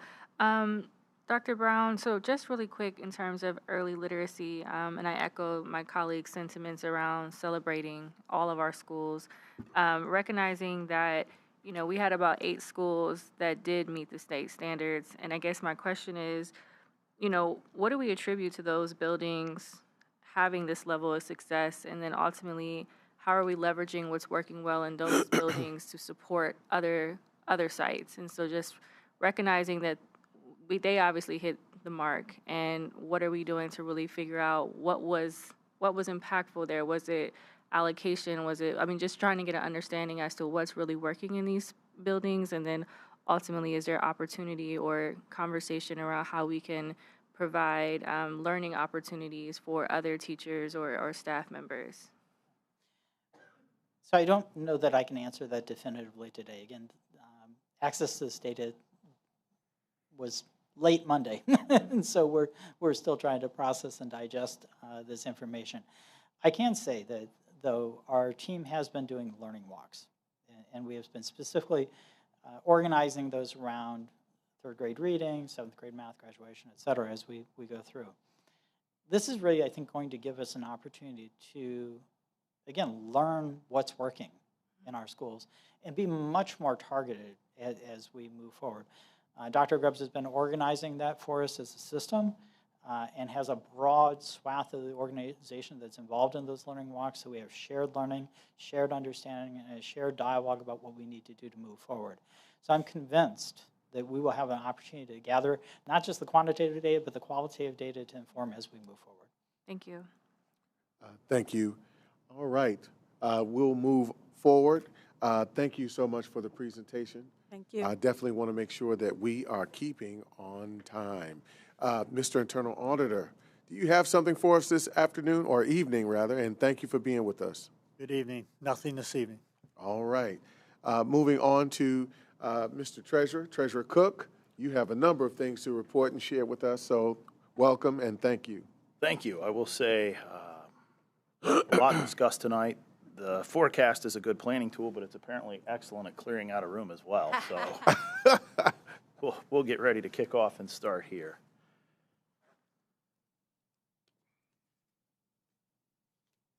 All right, here we go. So this is our first 5-year forecast. I'm going to scrap that term 5-year. Our first forecast since the board took action on cuts. So it's important To level set with that context, and then also with House Bill 96, the dates for the forecast has shifted. In the past, we had a November presentation and then a May presentation. This year, it's an October forecast, and then I feel like we're almost going to immediately turn around and have a February forecast. So it's a very, very condensed window when traditionally we've had more of a gap in the past. So with that cycle, I anticipate we could see some big shifts as we head into that fall season next year, because we're going to be taking a look at our numbers from a February standpoint instead of May. So we're just much, much earlier in the year. So I want to note that for the board. So before we dive into the numbers tonight, it's important for those in the audience, the handful that are left, and those at home, a financial forecast, it's a painting of where we're at today. What do we know? What are we seeing in my office? And then it's a key management tool. We, again, have to update this periodically. I like a little bit more space in between those updates. We reserve the right. We can certainly do an optional update. We may take advantage of that in the spring, depending on where we're at, but the statutory deadlines have shifted. It's critical for the board and the community to know the numbers really only tell a small part of the story. For the numbers to have context behind them and make sense, you really need to dive in and look at the notes and assumptions that we've prepared. Those are out on board docs. We will make sure that we get them on our website as well. But those really provide the story behind the numbers. They paint that picture and really wrap everything up. Forecast encourages district management teams to examine our future projections and identify when challenges are going to arise. And I think it became apparent to this board as we navigated House Bill 96 and where we ended last fiscal year that we had some challenges. We knew that when I arrived last year. We've seen previous year's forecasts. So we began to use this tool to be more proactive with where are we going to be in the long run based on these projections. We did end up deficit spending $22.4 million last fiscal year. So that really caused us to hit the pause button and what do we need to do as we look into future years. We've talked about the report card tonight, and we know that it takes resources. So how do we begin to navigate this fiscal challenge that we're in the midst of and try to maximize those resources to protect the classroom and ensure long-term fiscal stability? So we've used this tool to help guide us what proactive moves do we need to take, even if they're painful, but we've done that. The board has approved a $50 million reduction, and those plans will be forthcoming in the coming months. Again, it helps the administrative team to be proactive and have difficult and critical conversations at the board level. Why does it matter? Again, we heard tonight community engagement is important as we begin to make reductions in our budget. It's scary, it's real. We need to have conversations with our community, our stakeholders, as to why we're taking those actions. So again, this is one of those tools that we possess and have the ability to deploy to help explain why we're doing what we're doing. It also serves as a basis for the school district's certification, ORC, the 412 certificate. I talk about that a lot because as our finances tighten, the board president, the superintendent, and myself, we have to certify any contract that is over $500,000. We take great personal risk when we do that. The state can actually assess us a personal fine of $10,000 each if we certify a contract and the funds aren't available. They base that on this document, so it's critical. Lastly, the Department of Education and Workforce, along with the Auditor of State, uses this to look at our fiscal solvency. Where are we? How are we performing? What speed bumps may arise in the future fiscally? This is, again, the document they look at to tie it all together to determine, do they need to go into fiscal caution, watch, emergency? So there's a lot that rides on this forecast that we submit to the state.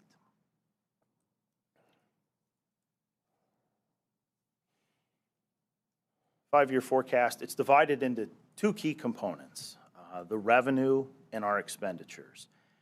And in this forecast, on the revenue side, as we've discussed before, our local share is 78%, and the state share is 21. So we're right there with where we've been on that 80-20 mix, 80% local, 20% state.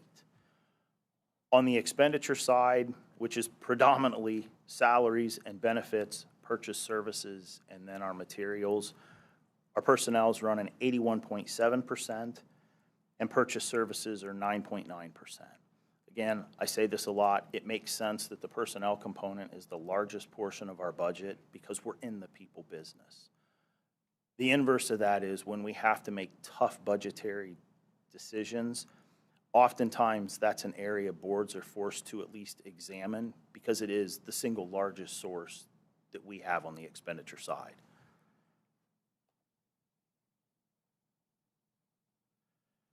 As we look at this forecast, again, it's critical, and I need to impress as we go through this numbers, it reflects the board's action on the $50 million cut. What the numbers that are online don't reflect is where yet does that $50 million breakdown occur in our different buckets. We've not designated in my office that X percentage or dollars go to salary, purchase services. The superintendent and her team will determine that, and then the board will approve that. Once that decision is made, we will reflect this in the February forecast based on the decisions that her team arrives at. I don't want to telegraph one way or another because that's not my ball to call. We've done our work with the number. We're now going to work with that side of the house to score that as the board and the superintendent's office engage on the cuts. But again, once that determination is made, it will be reflected in our February update. With that cut, it's important to note our cash balance is now positive through fiscal year 30. Before we were running into some challenges significantly in 28 and 29. We're now seeing fiscal year 30 show up. It's important to note that we're projecting our ending cash balance this year to be approximately $260 million.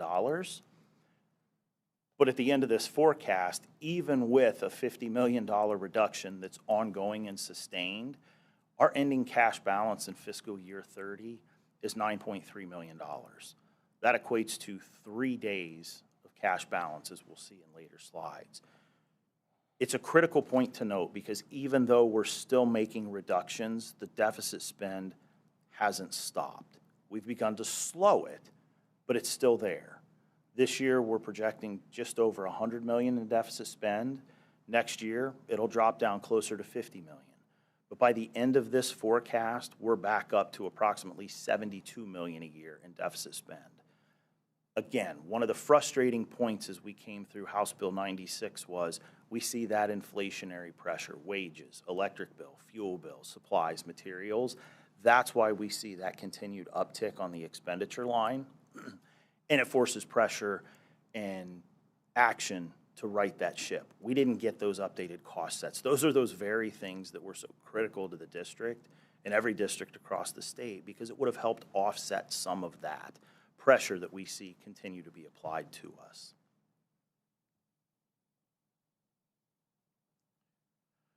As you can see here, the FY 28 and 29, because the state's looking at that 3-year balance, so we don't have really a lot of discussion on 30 at this point. Our cash balance increased by $96.9 million and $134 million.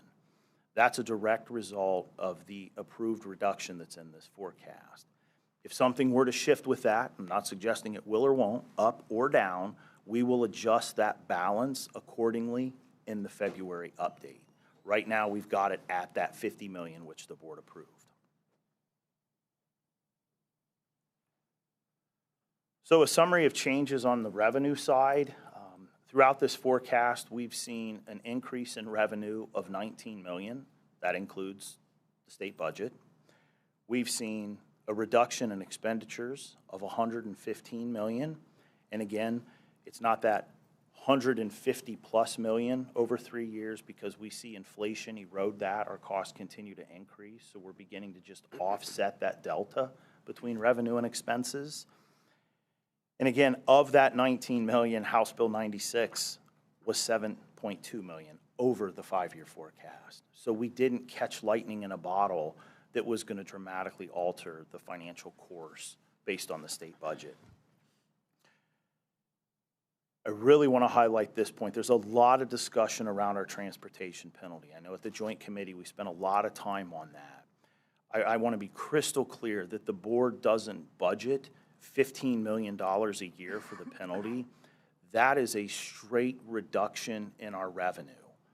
So as we receive in money, for example, $100 million, a $15 million penalty means we're going to receipt in 85 because the state takes that directly from our foundation payment, and we really don't know what that's going to be until that final settlement arrives. We've all discussed and heard the story about the folks that were holding some transportation issues, and then that penalty came in late at the last minute. So we're not budgeting for that because we don't know what will or won't hit. The frustrating news in this forecast is we're now looking at another $8 million negative impact on that transportation penalty because the state's notified us now our maximum exposure is just over 17 million. We've been at 15 million, and now we've got an additional 2 million a year that we could face. So we continue to see upward pressure on that as well. So it's critical to note that.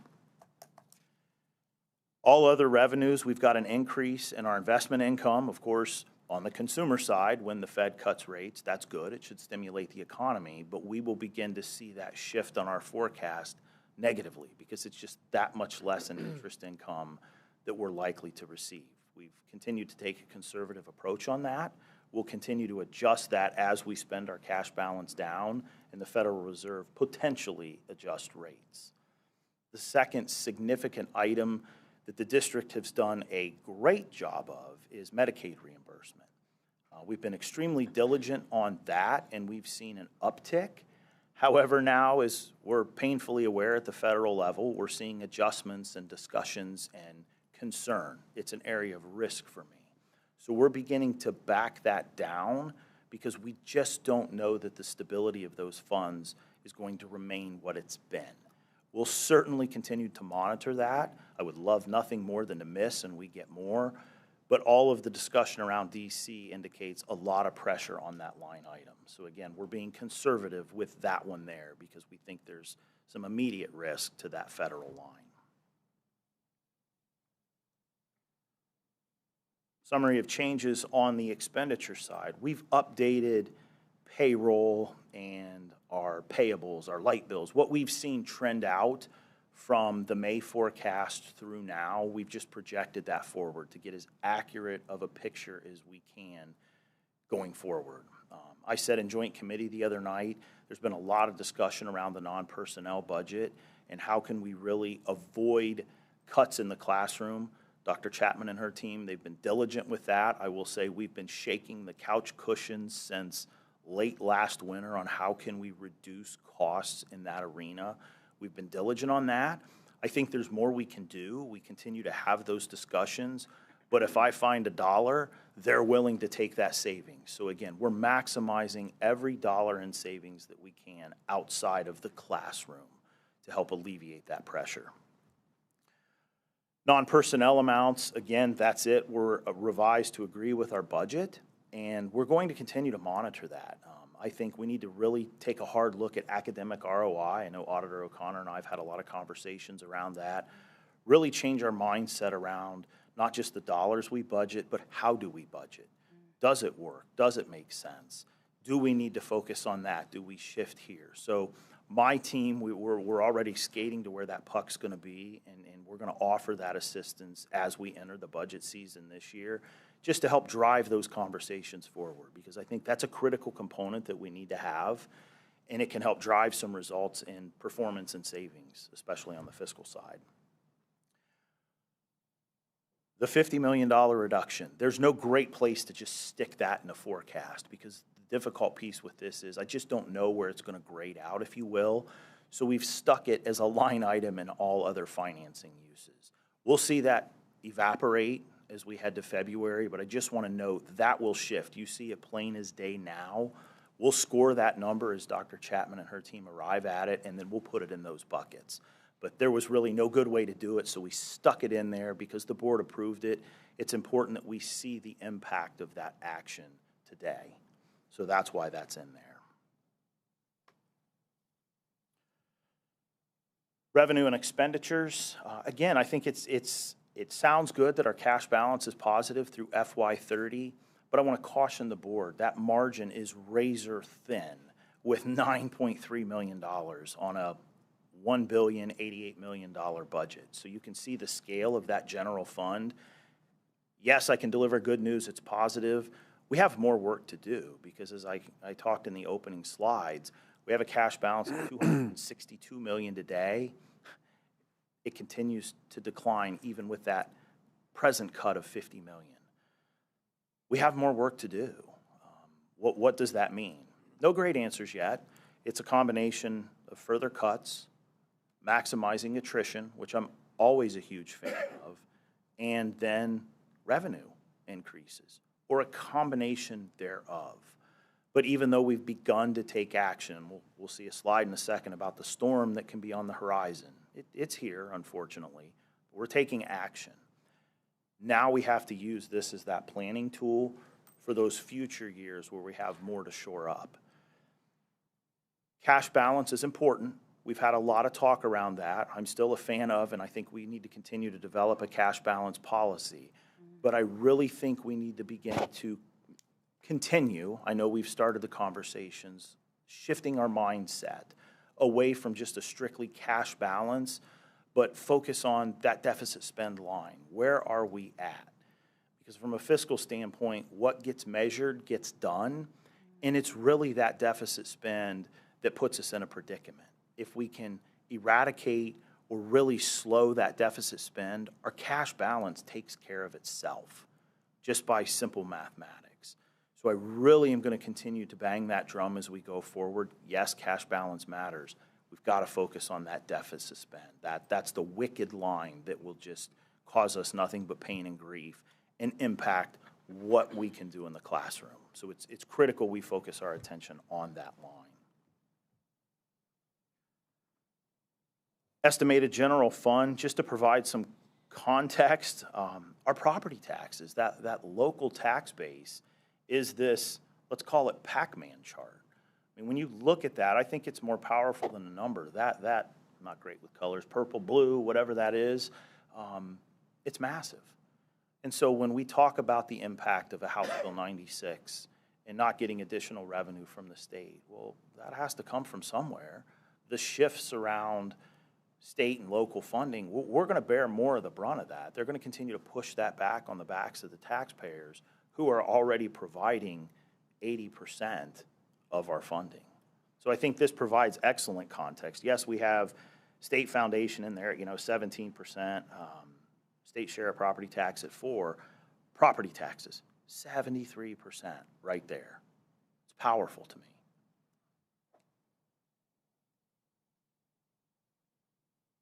Estimated general fund expenditures. Again, graphically, we've got that personnel component, which I'll label as the Pac-Man. It's 80% of our budget. Again, no surprise. But I think when I talk about the work that we've done already with non-personnel, there's such a small bite of the apple left outside of personnel. Eventually, we run out of things in non-personnel to really reduce, and it forces our hand back to the personnel side of the equation. Those are tough. I think I said it at I take no joy in having to deliver the news that we have to cut.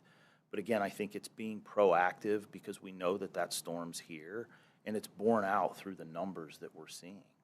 The political environment and climate that we're now facing and living in. So that's what this forecast really encompasses. Yes, we've taken painful and direct action to begin to right the ship, but I'd be remiss if I said there isn't more work to be done. And we know that. We have to get through this first step, and I often say to my team, we eat the elephant one bite at a time. Let's get through this step. We'll take a look at the next steps as we go through it. But the critical first step was at least taken. In conclusion, our ongoing risks. We've talked about this since the beginning of the year. Pending state and federal budget issues, fiscal pressures, 136 million on the federal side. That's significant when we're already facing deficits. Any reduction we see dollar for dollar on the federal side is going to have an outsized impact here locally, because that's a direct impact in the classroom. While we're deficit spending, when we begin to right the ship and we begin to grow our cash balance, we still have to be concerned about what the state may or may not do. I don't think the conversations are done around limiting what districts can hold in reserve, which as a fiscal guy drives me nuts, because that's the fiscal stability we need to be able to maintain academic programs and supports. It's our cash reserve that allows us to eat away at it when we hit those challenges. So we've got to continue to monitor that. Ongoing personnel negotiations. A lot of talk about this. We made a change very openly last year. We've updated this forecast to reflect our settlement at 2.25%. And then as we move forward, we have a 1% salary adjustment in the out years. So we're remaining consistent on that at this point. And that's a forecasted amount. The board will obviously negotiate in good faith, but that's a baseline figure that we're comfortable with at this point in time. I said it a couple minutes ago, district revenue and expenses are misaligned. Expenses are larger than our revenue. That started last fiscal year. So again, we have to be mindful of what can we do to begin to close that gap, lower the delta between them. And it's continued reduction of expenditures that we can, looking at increases in revenue. But I want to note, as we look at those reduction in expenditures, it's critical that we really hone in on attrition, because again, I think folks that are choosing to leave us are less painful than us telling someone to leave. They're both difficult, don't misunderstand me.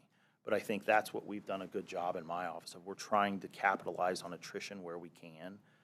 It's still painful, we all know that, but I hope that can help us offset some of that 80% we're staring at, that Pac-Man, as we get into personnel discussions. Again, deficit spending is here.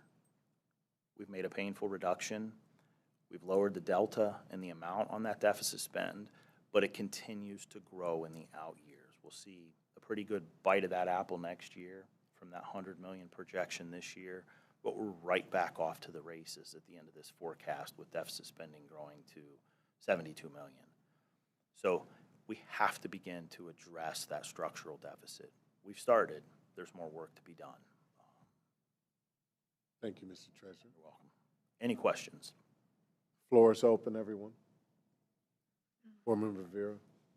Thank you, Treasurer Cook. I really appreciate all of your continued information and guidance. Obviously, these conversations are not easy conversations. And I just want to, as a point of clarification, does the $50 million include any potential changes to transportation, or is that separate from the $50 million reduction amount?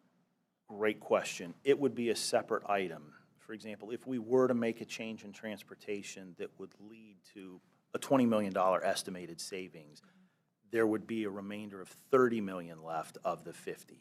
There's nothing baked into that other than just a figure that the board has approved at this point. Okay, thank you for that clarification. Then in terms, I know you mentioned Medicaid,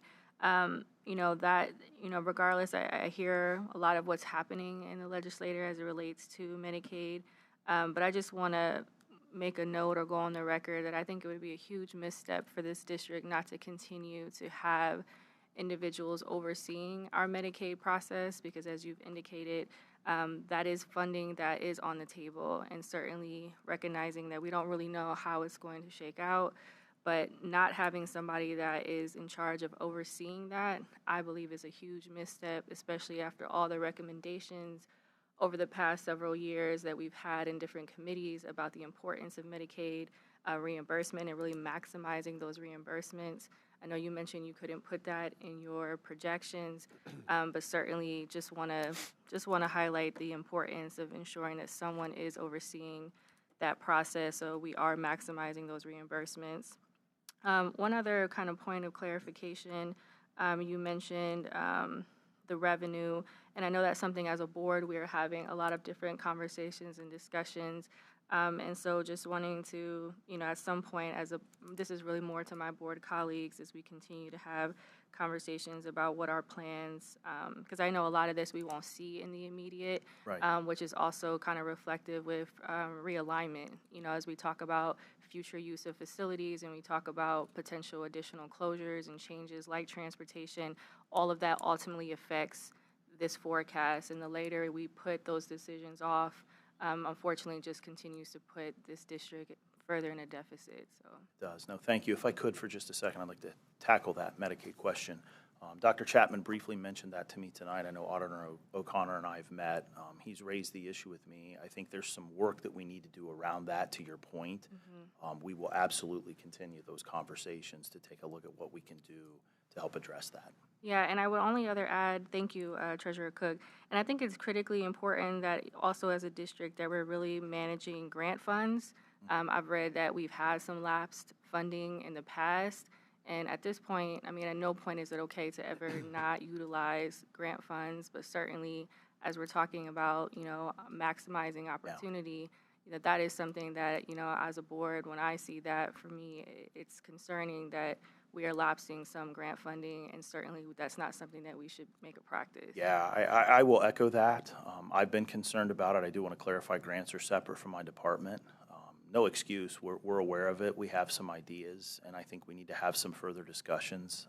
Again, I know Auditor O'Connor and I have had a lot of talk on that. We clearly see the budgeted versus spent, but I think to your point, I would note not spending those funds is nothing short of unacceptable.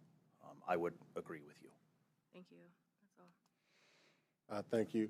Dr. Pierce. No question, but just a comment that I really appreciate you highlighting how important it is to really think about that return on investment as it relates to the spending for academic outcomes. And so I just want to acknowledge and appreciate the work that your team is doing along with our internal auditor, Mr. Kevin O'Connor, along with the superintendent and her team to make sure that our community understands that while these cuts are being made, we are being very intentional and deliberate around ensuring that we are maximizing the results, the academic results, the social emotional wellness of our students, families, and staff while we're making these cuts, and that's a huge component of it. So thank you for highlighting that. Thank you, Dr. Pierce. Yes, Mr. Simmons, Board Member Simmons. Thank you, President Cole. Thank you, Treasurer Cook, for your report tonight and the presentation of the forecast. I just had two questions. My first was, I understand this forecast just covers the general fund, but I just wanted to ask, and it's okay if you don't have the answer off the top of your head, are there any other funds that are currently deficit spending at this point in time? Yeah, I think I'd have to look up the number, but WCBE is an area of concern. We always, at the end of the fiscal year, transfer funds over. I can tell you with the federal issues, we've seen the Corporation for Public Broadcasting has ceased operations. We were the recipient of a grant that helped with that. My office is anticipating a transfer right around $1 million this year because of the loss of funds. So yes, it would be fair to say that is one fund right off the top of my head that I know is in a deficit spend scenario. Thank you. And then my next question is kind of a two-parter. With considering our remaining budget deficit after the $50 million reduction of roughly $50 million additional dollars, from your perspective, is it better for us to kind of tackle that, so to speak, sooner, or is it, considering the inflationary pressures, will the impact be the same to our system 3 years down the road, even if that dollar figure grows, or will the impact to our system be lesser if we take action sooner? Yeah, I think the impact's going to be painful regardless. I think from a financial standpoint, it makes sense to tackle it with immediacy. These conversations started taking place last February. Okay, what do we need to navigate to? I mean, Dr. Chapman and I had these conversations with board leadership. The question was, how much of a systemic shock can the institution take? Obviously, a $100 million reduction would have really righted the ship almost instantly. But I think the systemic shock would have been almost too much to bear. So we've taken a more measured approach. As to answer your question, as we get to those out years, I would prefer, as your finance guy, that we don't wait for that storm to get here. It's that hurricane. We know it's coming. The question is, how big's that number? Because it is still murky. We've got a couple state budgets in there. I think we would all agree that the state's not coming to save us, and now the feds aren't helping. So I think we have to begin to tackle it with urgency and immediacy, because the law of large numbers will just compound against us as we see. So I think we have to continue to have these discussions and know that we're not done yet. And it's again, not just a discussion about expense reductions necessarily, but also the painful discussion in our community about additional asks for revenue, and perhaps the conversation of both. So it's levy timing with levy cycles, but also continued plans, which are critical, of where do we need to be and how do we get there on the fiscal side. So I would surmise it as we can't let grass grow. Thank you, Treasurer Cook. You're welcome. Thank you for that question. In fact, just before we end, I think it's important for us to also take a little consideration in terms of where is there growth opportunity in terms of revenue. So we've had this and have consistently had this traditional conversation about expenditure, about traditional spaces of revenue. But where do we have the opportunity to look at monetizing things in perpetuity? Where do we have opportunity to very seriously look at enrollment and reclamation of students? I think it's important that as much as we have that, and that's a great question, it is, but as much as we have that talk on savings, I think it's also opportunity to broaden our understanding of where the opportunity is to grow revenue sources as well. Yeah, I appreciate that statement and question. One of the things I'm working on for the board is a plan to begin to address that very issue. How do we monetize our assets? We have a lot of assets, and how do we creatively begin to look at those and take advantage of those potential revenue streams? I don't have any answers tonight, but I'm formulating a plan, and I have a pretty solid framework of it in place that I plan to share with the board so that we can begin to take a pretty thorough look at those assets and what we can do to monetize them, again, for additional revenue streams. Thank you. The First Joint Community, in closing, had a conversation and uplifted enrollment as a priority space for us. Where does that play a role in this opportunity for revenue? I think you couched it best, and if I'm misquoting you correctly, but rumps and seats are very important to the school district from a myriad of standpoints. You said students and seats. Students and seats, there we go. It's a critical component. I mean, that's really what we're based on. When you look at the private sector and how a company has widgets that they make that drives their revenue, students are a big part of that equation. Obviously, we don't receive the lion's share of our revenue from the state, but I think Dr. Chapman and I, Auditor O'Connor, and the board, we would take any additional revenue we can get from the state due to an increase in enrollment. And I can tell you that in this budget, part of the increases we may see is due to enrollment growth. It's one-time money, but I'll take it when I'm shaking the couch cushions. So that metric of growth is critical as we go forward for students. Thank you, Mr. Treasurer. Thank you so much. Okay. If there aren't any other questions, we can move forward to consent agenda and approving of that. Is there a motion to approve our consent agenda? All right. Motion. Is there a second? Second. Motion is seconded. Mr. Treasurer, can we call a roll? Yes, Ms. Ingalls? Yes. Dr. Pierce? Yes. Ms. Reyes? Yes. Mr. Simmons? Yes, with the exception of 22.2, which I vote no on. Okay. Got it. Ms. Vera? Yes. Vice President Adair? Yes.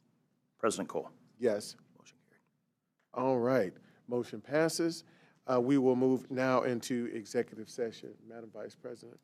It is recommended the Board of Education move immediately into executive session pursuant to Ohio Revised Code Section 121.22G1 to consider the appointment, employment, dismissal, discipline, promotion, demotion, or compensation of a public employee or official, or the investigation of charges or complaints against a public employee, official, licensee, or regulated individual, unless the public employee, official, licensee, or regulated individual requests a public hearing, and G4, preparing for, conducting, or reviewing negotiations or bargaining sessions with public employees concerning their compensation or other terms and conditions of their employment. That is a motion. Second. Motion second. Call the roll. Dr. Pierce? Yes. Ms. Reyes? Yes. Mr. Simmons? Yes. Ms. Ingalls? Yes. Ms. Vera? Yes. Vice President Adair? Yes. President Cole? Yes, we are now into executive session. We will not return to this room upon adjournment. Thank you. Please get home safely. Thank you for all who are also on the call as well.